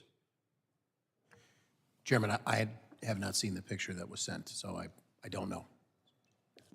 But my understanding is, to the best of my briefings, it was the pictures that were initially taken by Butler ESU. Okay, so that was the 62-minute prior. Okay. At 20, 25 minutes prior, though, someone saw him pointing a rangefinder and taking range estimation or range readings, right? I think I don't want to speculate as to what he actually was doing with the rangefinder, but the rangefinder, my understanding is, the heightened suspicion. Yes, sir. And he was pointing it. Because a rangefinder, I guess you can have it digital and do it like this, but there are also rangefinders you look through and you have a reading. Do you know description of the rangefinder? It was not briefed to me. I can't. Okay. But there was concern, and that was relayed to the command post, and that was a PSP guy in the Secret Service command post via a text message 20-something minutes before, and you think it included the fact that the guy had a rangefinder? My understanding is, yes. Okay. Okay. Then you mentioned that the two ESU guys that were in the second story, in truth, to me, it appears to be a second building behind it that got joined by all these different, the breakup of that whole complex and the intricacies of, places to hide and move around, all the little alleyways, is because they built tunnelways, or not tunnels, but hallways that were covered between each of these different buildings. So it's actually a separate building with a amended. Connector. Yep. So there are two guys in that building. They leave to go look for the guy, the suspicious person. My understanding is, yes, according to interviews. So they were not manning, they did not have oversight on that rooftop because they were out looking for the guy. Correct. My understanding is it was the grounds around there, to see it photographed now or on your tour yesterday, without scores of people traversing from different parking areas to make ingress into the secure perimeter, that there was a concerted effort to try and identify and make contact with him. Sure. In conjunction with other, I was briefed that there were two other suspicious individuals that simultaneous to this, not terribly too far away distance-wise. I don't have the specifics, but those, this is all occurring contemporaneously. But one of them, Crooks, had a rangefinder, and so they leave and they go, look, he's suspicious. That leaves that building with two sets of eyes that could have observed it, granted, by exposing themselves. And by the way, I would think they could stay in the building as opposed to being on top of it for their own sort of defilade position. I get that as a sniper works, but you got to be able to see it. So anyway, they leave. Did they was Secret Service notified that they were leaving to go look for this guy, and thus those eyes on top of the building not? I do not know, and the other thing that I do not know is where else Butler ESU sent that information. I have not been briefed on that. Who told them? Who told them to go look? Do you know if they were told to go look? I do not know, sir. We just know that they did go look. Yes, sir. And I said a very concerted effort with all of those alcoves and all of those buildings was made. There were 2 additional officers who, again, I don't know the specifics of the timeline. I don't know the specifics of the logistics of how that information was relayed, but I'm briefed that they came and they made a very concerted effort to try and locate crooks. But it seems to me that that was leaving that extra set of eyes on top of the building. It would be something if I were the site commander at that point, I'd want to know 2 guys are leaving a post where they have observation on a building, and that somebody relayed that to me so that I would know, oh, wait a minute, now 2 sets of eyes that were on the building. You know what I'm saying? It's like if you pull your lateral security in an ambush or something. I'm talking like an Army guy now. The commander's going to know that guy's moved away from there and now he's got a blind spot, right? So I just want to make sure, I want to dig into that a little more. Obviously, you don't have the answer, so we'll dig elsewhere. But I find it interesting that they leave, this guy is so suspicious, has a rangefinder, they leave their post that they are manning to go look for him, yet Secret Service, and they get told about it 20 to 25 minutes beforehand, but Secret Service still lets the president go on the stage. I'm just totally blown away by that. But again, there's more details to be had. Thank you for being here. I really appreciate it. I'm going to turn it over now to the ranking member for his 5 minutes of questioning. Gentlemen, thank you for being here today.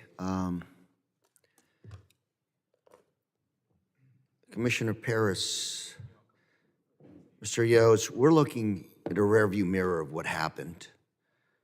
A lot of good questions from both sides of the aisle. Commissioner Paris, you don't have the luxury of time. You're protecting governor, and you'll be protecting high-profile candidates in your battleground state, like right about now. I'm trying to figure out how we help you do your job a whole lot better. Mr. Kelly, his line of questioning was interesting, and I considered it important because that's his background, that's his backyard. And he asked, who decided the site of the event? It's a good question. Bigger question is, who okays, who approves the site of an event? And I come back to what I said earlier, which is one of those officers on the ground said, Lou, he said, who's in charge? The Secret Service says good or bad.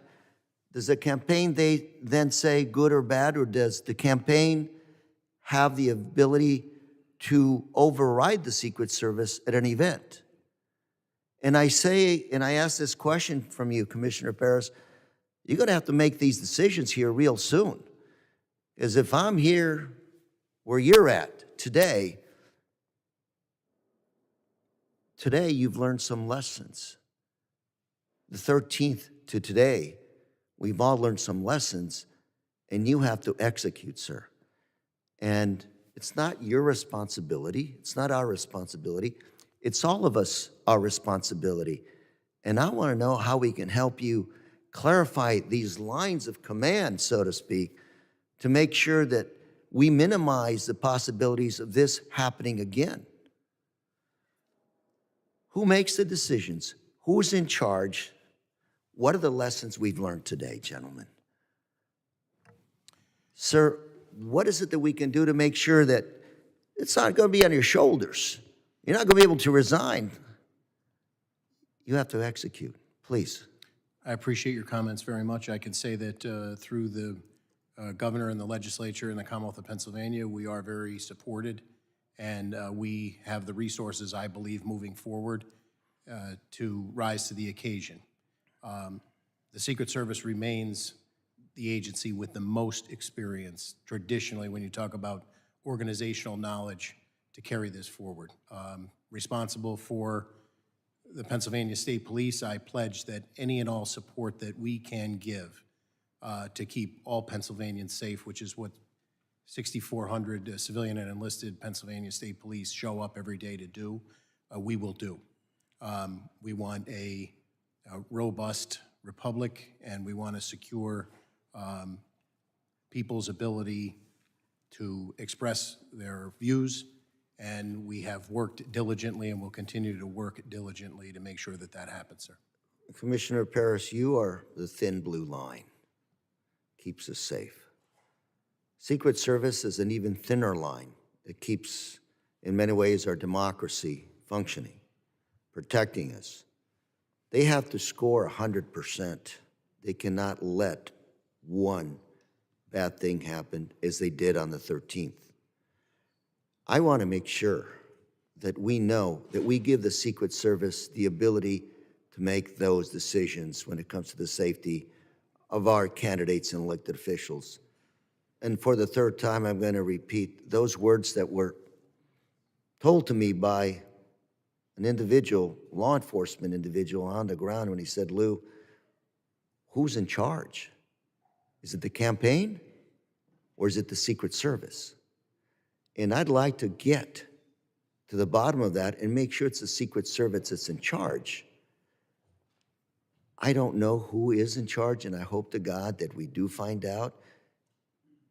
And I hope it's a Secret Service, and if it is a Secret Service, that reaffirm that they are in charge, because the buck stops somewhere, and it's got to be here. This committee, the government, with us in Congress. Gentlemen, thank you very much, and Mr. Chairman, I yield. Gentleman yields back. I now recognize myself for 5 minutes of questioning. Colonel Paris and Mr. Yoes, I appreciate your patience in being and continuing through this questioning. And I would submit that I think your candor, Colonel Paris, has been very refreshing, and it paints a clear contrast from the what was the testimony of the director of the Secret Service yesterday, who's now resigned. But her resignation doesn't resolve a thing. And in fact, the criminal investigation that your department is undertaking, that presumably Butler authorities may be involved in, FBI is undertaking, those don't really resolve anything. They affix criminal liability of someone who's presumably, if they acted alone, is dead. What is the most important issue is we have a national security crisis. We have right now, the only person who's been inactivated, as I understand it, is the sharpshooter who took the perp out. The people who made what appear to be unbelievably horrendous decisions.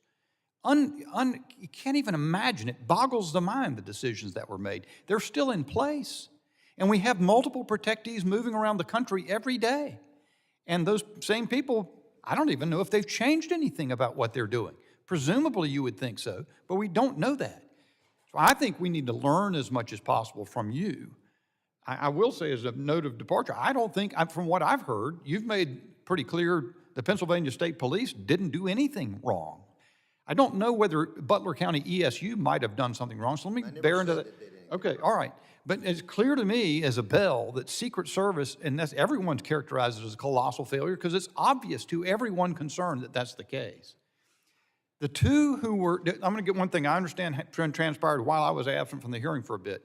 Do I understand that the two Butler ESU officers who one hoisted the other to the roof line where the crooks turned and leveled the rifle at him, those were two different ESU officers than the ones that originally spotted crooks from the second floor? Is that correct? So just to be clear, my understanding is the two officers that responded and one hoisted up the second one were not part of Butler ESU. They were two separate municipal officers who were tasked with a different responsibility. I would speculate as an example to say a traffic post or a... Understood. And they responded. I don't know, again, the specifics as to how they were alerted, but just to be clear, they were two separate. Yes, sir. Okay. The ESU, the Butler ESU officers who spotted Crooks. Do I understand correctly? They spotted him from the second floor of the AGR building. That is my understanding, yes, sir.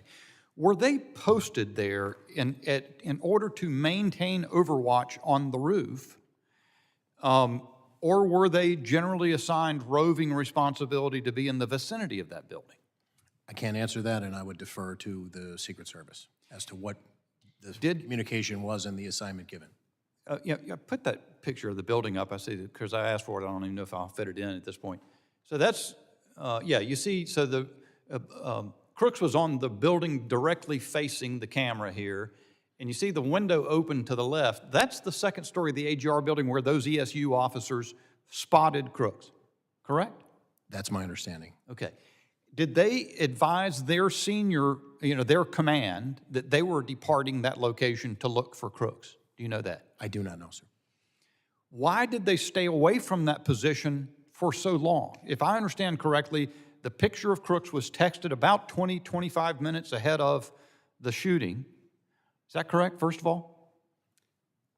Could you ask me that one more time, sir? I just want to make sure, because Was the picture of Crooks that they took, did they take that picture about and send it to up into to their command about 20, 25 minutes before the shooting? What I want to be specific about is when the PSP member in the command post received it, and I believe that's in the vicinity of 20 to 25 minutes, with the caveat prior put on the record about a series of events, not a timeline minute by minute.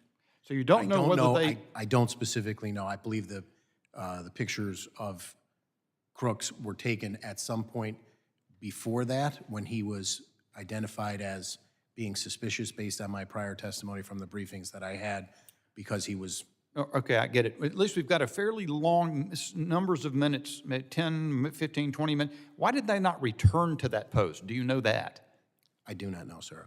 My understanding is that there was a very concerted effort at that point to actively search and locate him and dispel that suspicion. You mentioned that you have asked for, not received, I don't know if you call it the site plan, but from the Secret Service has not been given to you. Has there been anything else that you've asked for in the course of your investigation that's been denied or made inaccessible to you other than the site plan? Again, I want to be clear.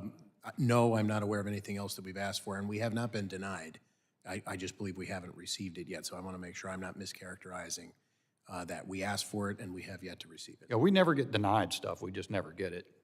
My time having expired, I recognize the gentleman from New York, Mr. Lalotta. Thank you, Chairman. Colonel, I want to reiterate the appreciation this committee has for your energy, your stamina, your focus, your candor. It's regrettable that some of our federal colleagues are not at the table with you today.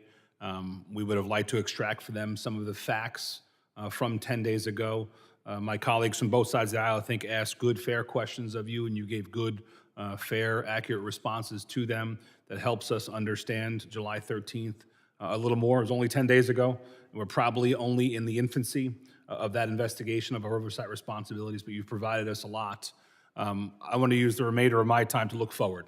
There's going to be a lot of conjecture about what happened, who's at fault, but putting that aside, we've talked about flaws that happened on July 13th, be it tactical flaws about communication, strategic ones like lack of drones, administrative ones like command and control and who has what authority, what are the rules of engagement. So I wanted to ask you, Colonel, and it's been said, Pennsylvania is going to have a number of more rallies, appearances, where the public is going to interact with presidential candidates from both sides of the aisle. What are you going to do? How are you going to assert yourself in your leadership role to reduce the likelihood of an incident like this, specifically with respect to tactics? We understand that radio communications were a weakness. Do you have a perspective on looking forward, how you might command your officers in a different manner to ensure that from a tactical perspective, specifically with communications, these events are held differently in the future, sir? So yes, I will start with referring to the testimony of Congressman Luttrell about reinforcing and reiterating to try and mitigate any potential complacency. The Pennsylvania State Police maintains the Pennsylvania Criminal Intelligence Center. We're always trying to lean forward and glean as much criminal intelligence as we can, not only generated within the ranks of the Pennsylvania State Police, but our local partners, our county partners, and then through task force collaborations that we have with multiple federal agencies. I can tell you that we will not back away from the Secret Service We will lean forward to support them, and all of the resources of the Pennsylvania State Police will be brought to bear to keep Pennsylvanians and those visiting the Commonwealth safe. Have you considered communications specifically? Different radios, training on those radios, other communications devices, be it digital or voice or whatever. Have you considered prospectively either acquiring new technology, implementing new training, or otherwise developing tactics that allow not only state and local to communicate better with each other, but also that communication to be shared more effectively with your federal partners? I would say in the short term, coming up to the election, there's an extreme temporal component there that would make that difficult. Maintaining critical communications during any operation, be it an investigation of a traffic crash or a major investigation, a Cavalcante manhunt, an Eric Freen manhunt, a 95 bridge disaster, a derailment of a train on the border with Pennsylvania, a 6-hour running gun battle in Juniata County. We're always looking to get better, and communications that we maintain are a critical part of that. So I can commit that we will try to get better. If there is something that these future endeavors, which we've committed at the top of the testimony to be a part of, proves that we can be better, we're always looking every day to get better. I know that members are allowed to, through the appropriations process, advocate for more resources to come to their state and local their state and local law enforcement partners for things like communications devices. I know that I've been able to lean into that process here, and I would sure that Mr. Kelly and others from the Pennsylvania delegation would endeavor to use federal funds to help augment your ability to increase your ability to communicate among each other and also with federal partners. I want to move to strategy, thinking a little more outside the bubble in the days and weeks leading up to an event. Colonel, do you have a sense on prospectively technology that you use, like drones, other decisions you might make, like stationing somebody on a nearby high vantage point like a water tower? You've heard some feedback from some informed members here today. Are those things helpful for you to plan moving forward to seize opportunities, both technological and physical, for events moving forward? Short answer is yes. Our undercover assets and the surveillance and intelligence gathering is something we rely on heavily. We do have some drone capabilities that we're always looking to augment, but they're a phenomenal tool, and certainly their use will only expand into the future, probably long after my career and somebody who comes well after. But we're always looking to lean forward and do the job better, sir. And I think what I heard, Colonel, from the totality of the interactions today was administrative issues, issues related to command and control, rules of engagement, who thought they had what authority, who thought they had to call somebody to do something. Colonel, do we have your commitment that you'll lean as far forward as possible and essentially command my negation, that you'll do everything that was within your power until you're told to stop to ensure the safety of presidential candidates? Yes, sir. Thank you, Chairman. I yield. Gentleman yields back, and Chairman Green's going to return momentarily, so I want to keep the hearing going pending his return, and I've got a few more questions, and so I will call a third round of questioning, and let me then recognize myself for 5 minutes. Colonel Paris, did you say, I think I heard you say in the course of the hearing that you believe Mr. Crooks fired 8 shots and that 8 shell casings were recovered? Did I hear that? Yes. Okay. Were they all recovered in the vicinity of his body? I'm told that they were.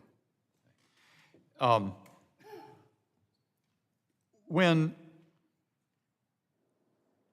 the information, let's see, the information concerning having identified Crooks as a suspicious figure was relayed, and the text message was sent to the Secret Service Command Center. PSP was present, I understand, is that correct? The PSP member who received those from Butler ESU? That's what I want to clarify first. Was it a PSP member who received that text? So I can comment that it was a PSP member who received that from Butler ESU. And passed it, and then advised Secret Service? Immediately advised Secret Service, and then passed it at their direction to a telephone number, texted the information to a telephone number. That's what I was briefed. That was given by the Secret Service representative. Did the Secret Service representative indicate to whom that connected? Who was being sent the information via that number? I do not know. Our understanding was from an interview that we conducted that it was some sort of tactical asset of the Secret Service. Was there any comment or discussion in the command center about the advisability of keeping the president off the stage until the matter was resolved, either at that moment or later? I do not know, and I would only underscore what I said before, the distinction between suspicion versus a threat. At that point, I think concerning, but it was still, the perspective at the time was suspicious and not yet a threat. How did, so the information was relayed from ESU officers to a PSP officer. Do I understand that correct? Yes. Did ESU have command officers in the command center? That was asked earlier, and like I said, I received a briefing that my understanding was that there were Butler County representatives in the command post, but I cannot definitively tell you from any briefings that I've had who and when they were there. Do you have any insight why the Butler ESU officers transmitted that information to a PSP representative rather than to a Butler ESU representative in the command center? I understand that there was, the Butler ESU person from whom it came and the PSP member to whom it was sent they essentially knew one another. Was there any mechanism in place to monitor the location presence of the ESU officers who were at the second floor window and departed from there to go look for crooks? Was that any kind of communication ongoing in the command center with that, about that? I don't know. Right. Is that a regular practice in PSP operations to have someone monitoring the location, presence, posting, absence from posts of members of your force? I would say in general, you need to know where your assets are deployed, but I would also say, depending on what the prior rules of engagement are, there may be a situation that could realistically, outside of the example we're discussing today, that we would expect our people to make a decision in the immediate moment to address another issue.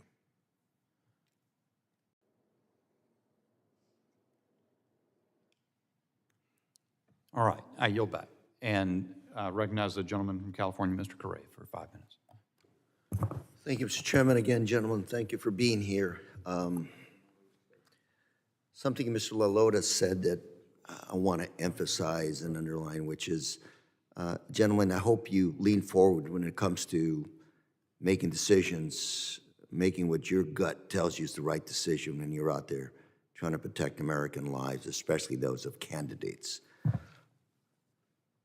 The situation is an interesting one because in this committee, we have been talking about domestic terrorism as being a bigger threat to the United States than foreign terrorism. And I would imagine, based on the facts that we know them today, this is a domestic individual that God knows what motivated him to do what he's doing. He was looking up information according to what I've read. He was looking up both Democrat and Republican candidates. God knows what set him off or where he was going or what targets he was really focused on other than possibly the opportunity. This is not good news because this is essentially a lone wolf, it would appear, that just God knows what motivated him. And I'm bringing this up because, Mr. Yoes, you represent thousands of police officers in this country. A lot of them doing the job to the best of their abilities. And yet these are challenges that are very hard to take on. How do you, based on what your officers say out there, what is it that we can do to make your job better? What is it that we can do to begin to get a grip on these lone wolf attacks that are domestically motivated and grown? Well, sir, I'm not too sure I have an easy answer for you on that one. I will tell you that we live in extraordinary times right now where we've gone from talking to people to talking at people. And I think what you see over a period of time, this is eroded to a part where I think through social media or whatever events, we built a community around our own belief systems. And I think that in some ways is what empowers some people who act out on things. We may never understand why some people take the actions they do. I think we're just in some extraordinary times with so much hate in our country. And that's across the board. As a law enforcement officer, we went through that period of time of the dehumanization of law enforcement. It certainly took a toll on us as a profession. I'll give you some examples of how dangerous it is to be a police officer right now. Last year, there were 378 officers that were shot in the line of duty. 60 died. And the number of ambush attacks on law enforcement officers were over 100. That's last year. This year, already, the first 6 months, we're at 200 officers have been shot in the line of duty. Last year, was 376.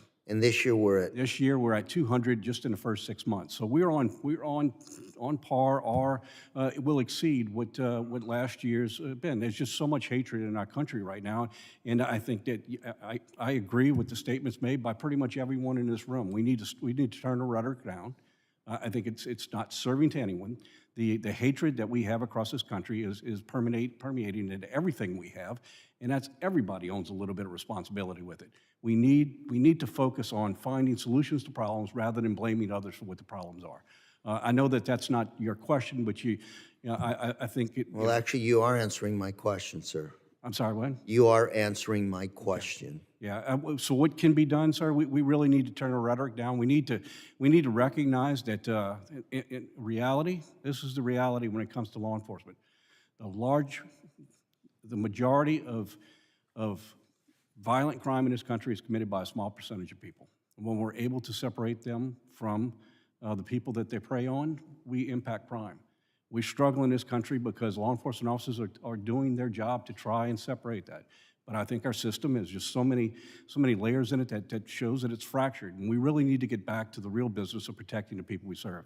That's the end of the day, that's what's most important. And so we live in some extraordinary times. I look at what happened here on the political stage. It doesn't surprise me because this has been happening across our country, across a number of individuals. Commissioner Paris, any thoughts? I would just say that we endeavor to try and be the most professional that we can to earn that respect every day. I think every encounter of the millions of calls of service that troopers answer across 45,000 square miles of the Commonwealth is an opportunity to establish that relationship and be professional and do the right thing. And that's what I think, sometimes the more complex the problem, the more simple the solution in terms of keeping our focus on being professionals, doing the right thing at the right time, and showing up every day and earning it. If I conclude by saying that thank you for your service to our country and to our communities, keeping us safe, and consider us, I think I can speak for everybody up here, consider us partners of yours. Work with us, talk to us, not at us, but with us, so we can figure out how to solve some of these issues. Thank you very much, Mr. Chairman. My time is up. Gentleman yields back, and all time having expired in the second round of questioning, I would yield to the ranking member for a closing statement if you have one, sir. Thank you, Mr. Chairman, and I do, and again, to repeat myself, thanks our witnesses for being here today, and I want to thank our chairman for calling this most important hearing. July 13th was a tragedy. Can't let it happen again. And that's why we're here today, oversight to get the facts. And I believe that we have started getting some facts. A whole lot more work to be done, but we're going in that direction. We do have a lot of questions for the Secret Service, for local law enforcement. And as Mr. Ivey said, the locals didn't get a lot of notice when it came to this campaign event for a presidential candidate. We need to do better. The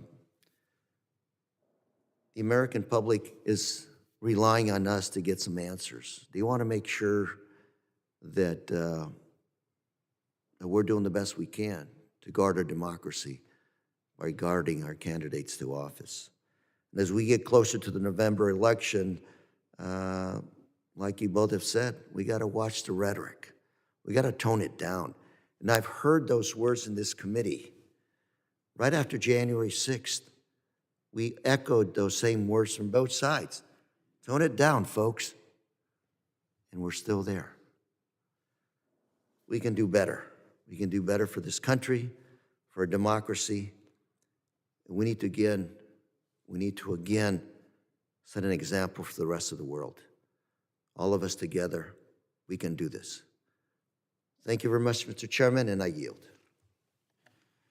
I thank the gentleman, and I'm going to give the chairman's closing statement for him, but it's prepared here, and I think that is the appropriate way to end. Before I do that, I want to say thank you to the witnesses, especially Colonel Paris. I will say that in the North Carolina Highway Patrol is an institution in my state that I have not, until I had occasion to serve in the legislature and then subsequently run for Congress and serve districts that have constantly changed in North Carolina, and I have seen institutionally how the State Highway Patrol has then fed the sheriff's offices over the course of time with the elected sheriffs who've come up in that institution. And I don't know that much about your organization, but you remind me of the fine men and women of the North Carolina Highway Patrol, and I really do appreciate your candor.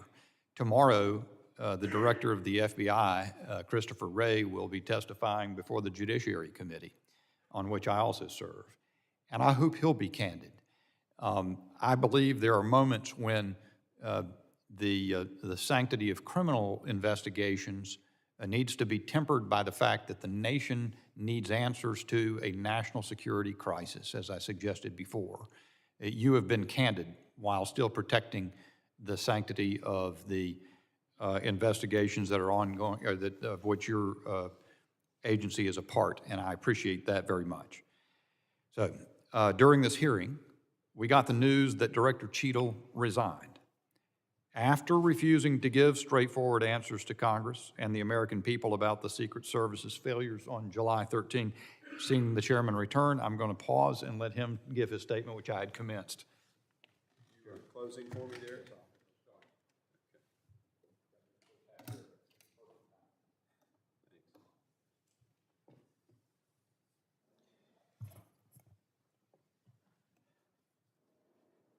However necessary as it was, Director Cheadle's indisputably overdue resignation is only the first step on the path to accountability and reform.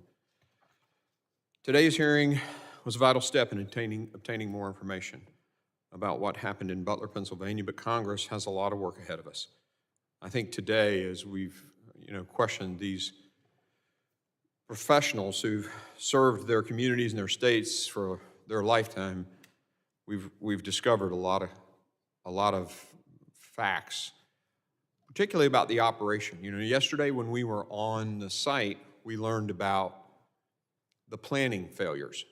Today we've learned about conducts of the operation failures, communications and things like that, people moving and maybe not notifying, those kinds of things. Secret Service making a decision to not stop the president when a guy's using a rangefinder and is described as suspicious looking. I just boggles the mind. We're going to continue to investigate the failures of the Secret Service. Our mission is very clear. We've got to get to the bottom of it. This can't ever happen again.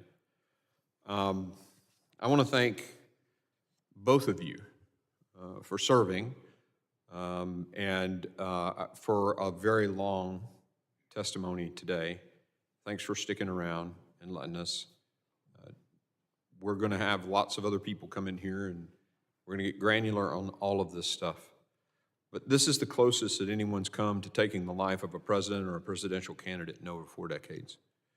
It can never happen again. It just simply cannot. So we're going to continue our fact-finding to figure out exactly how it happened, much like a after-action review would. Identify all those areas and ensure that Secret Service whomever steps up to take that leadership role now does so and addresses these things. Again, thank you, gentlemen, for being here. And if there are members, what often happens in our committee hearing, they'll have questions that come to them. They have a few days to generate written questions. Would you be open to us sending those to you and you just send a letter back with the answers in writing? Okay, thank you. I appreciate the affirmative nods. Again, thanks for being here. And I think both sides of the aisle did an amazing job. And you made some closing comments, Mr. Gray. Did you get a chance to? Okay, I'm sorry I missed them. I'm sure they were. Second shot, I can repeat myself. I'll go watch the tape. The committee stands adjourned.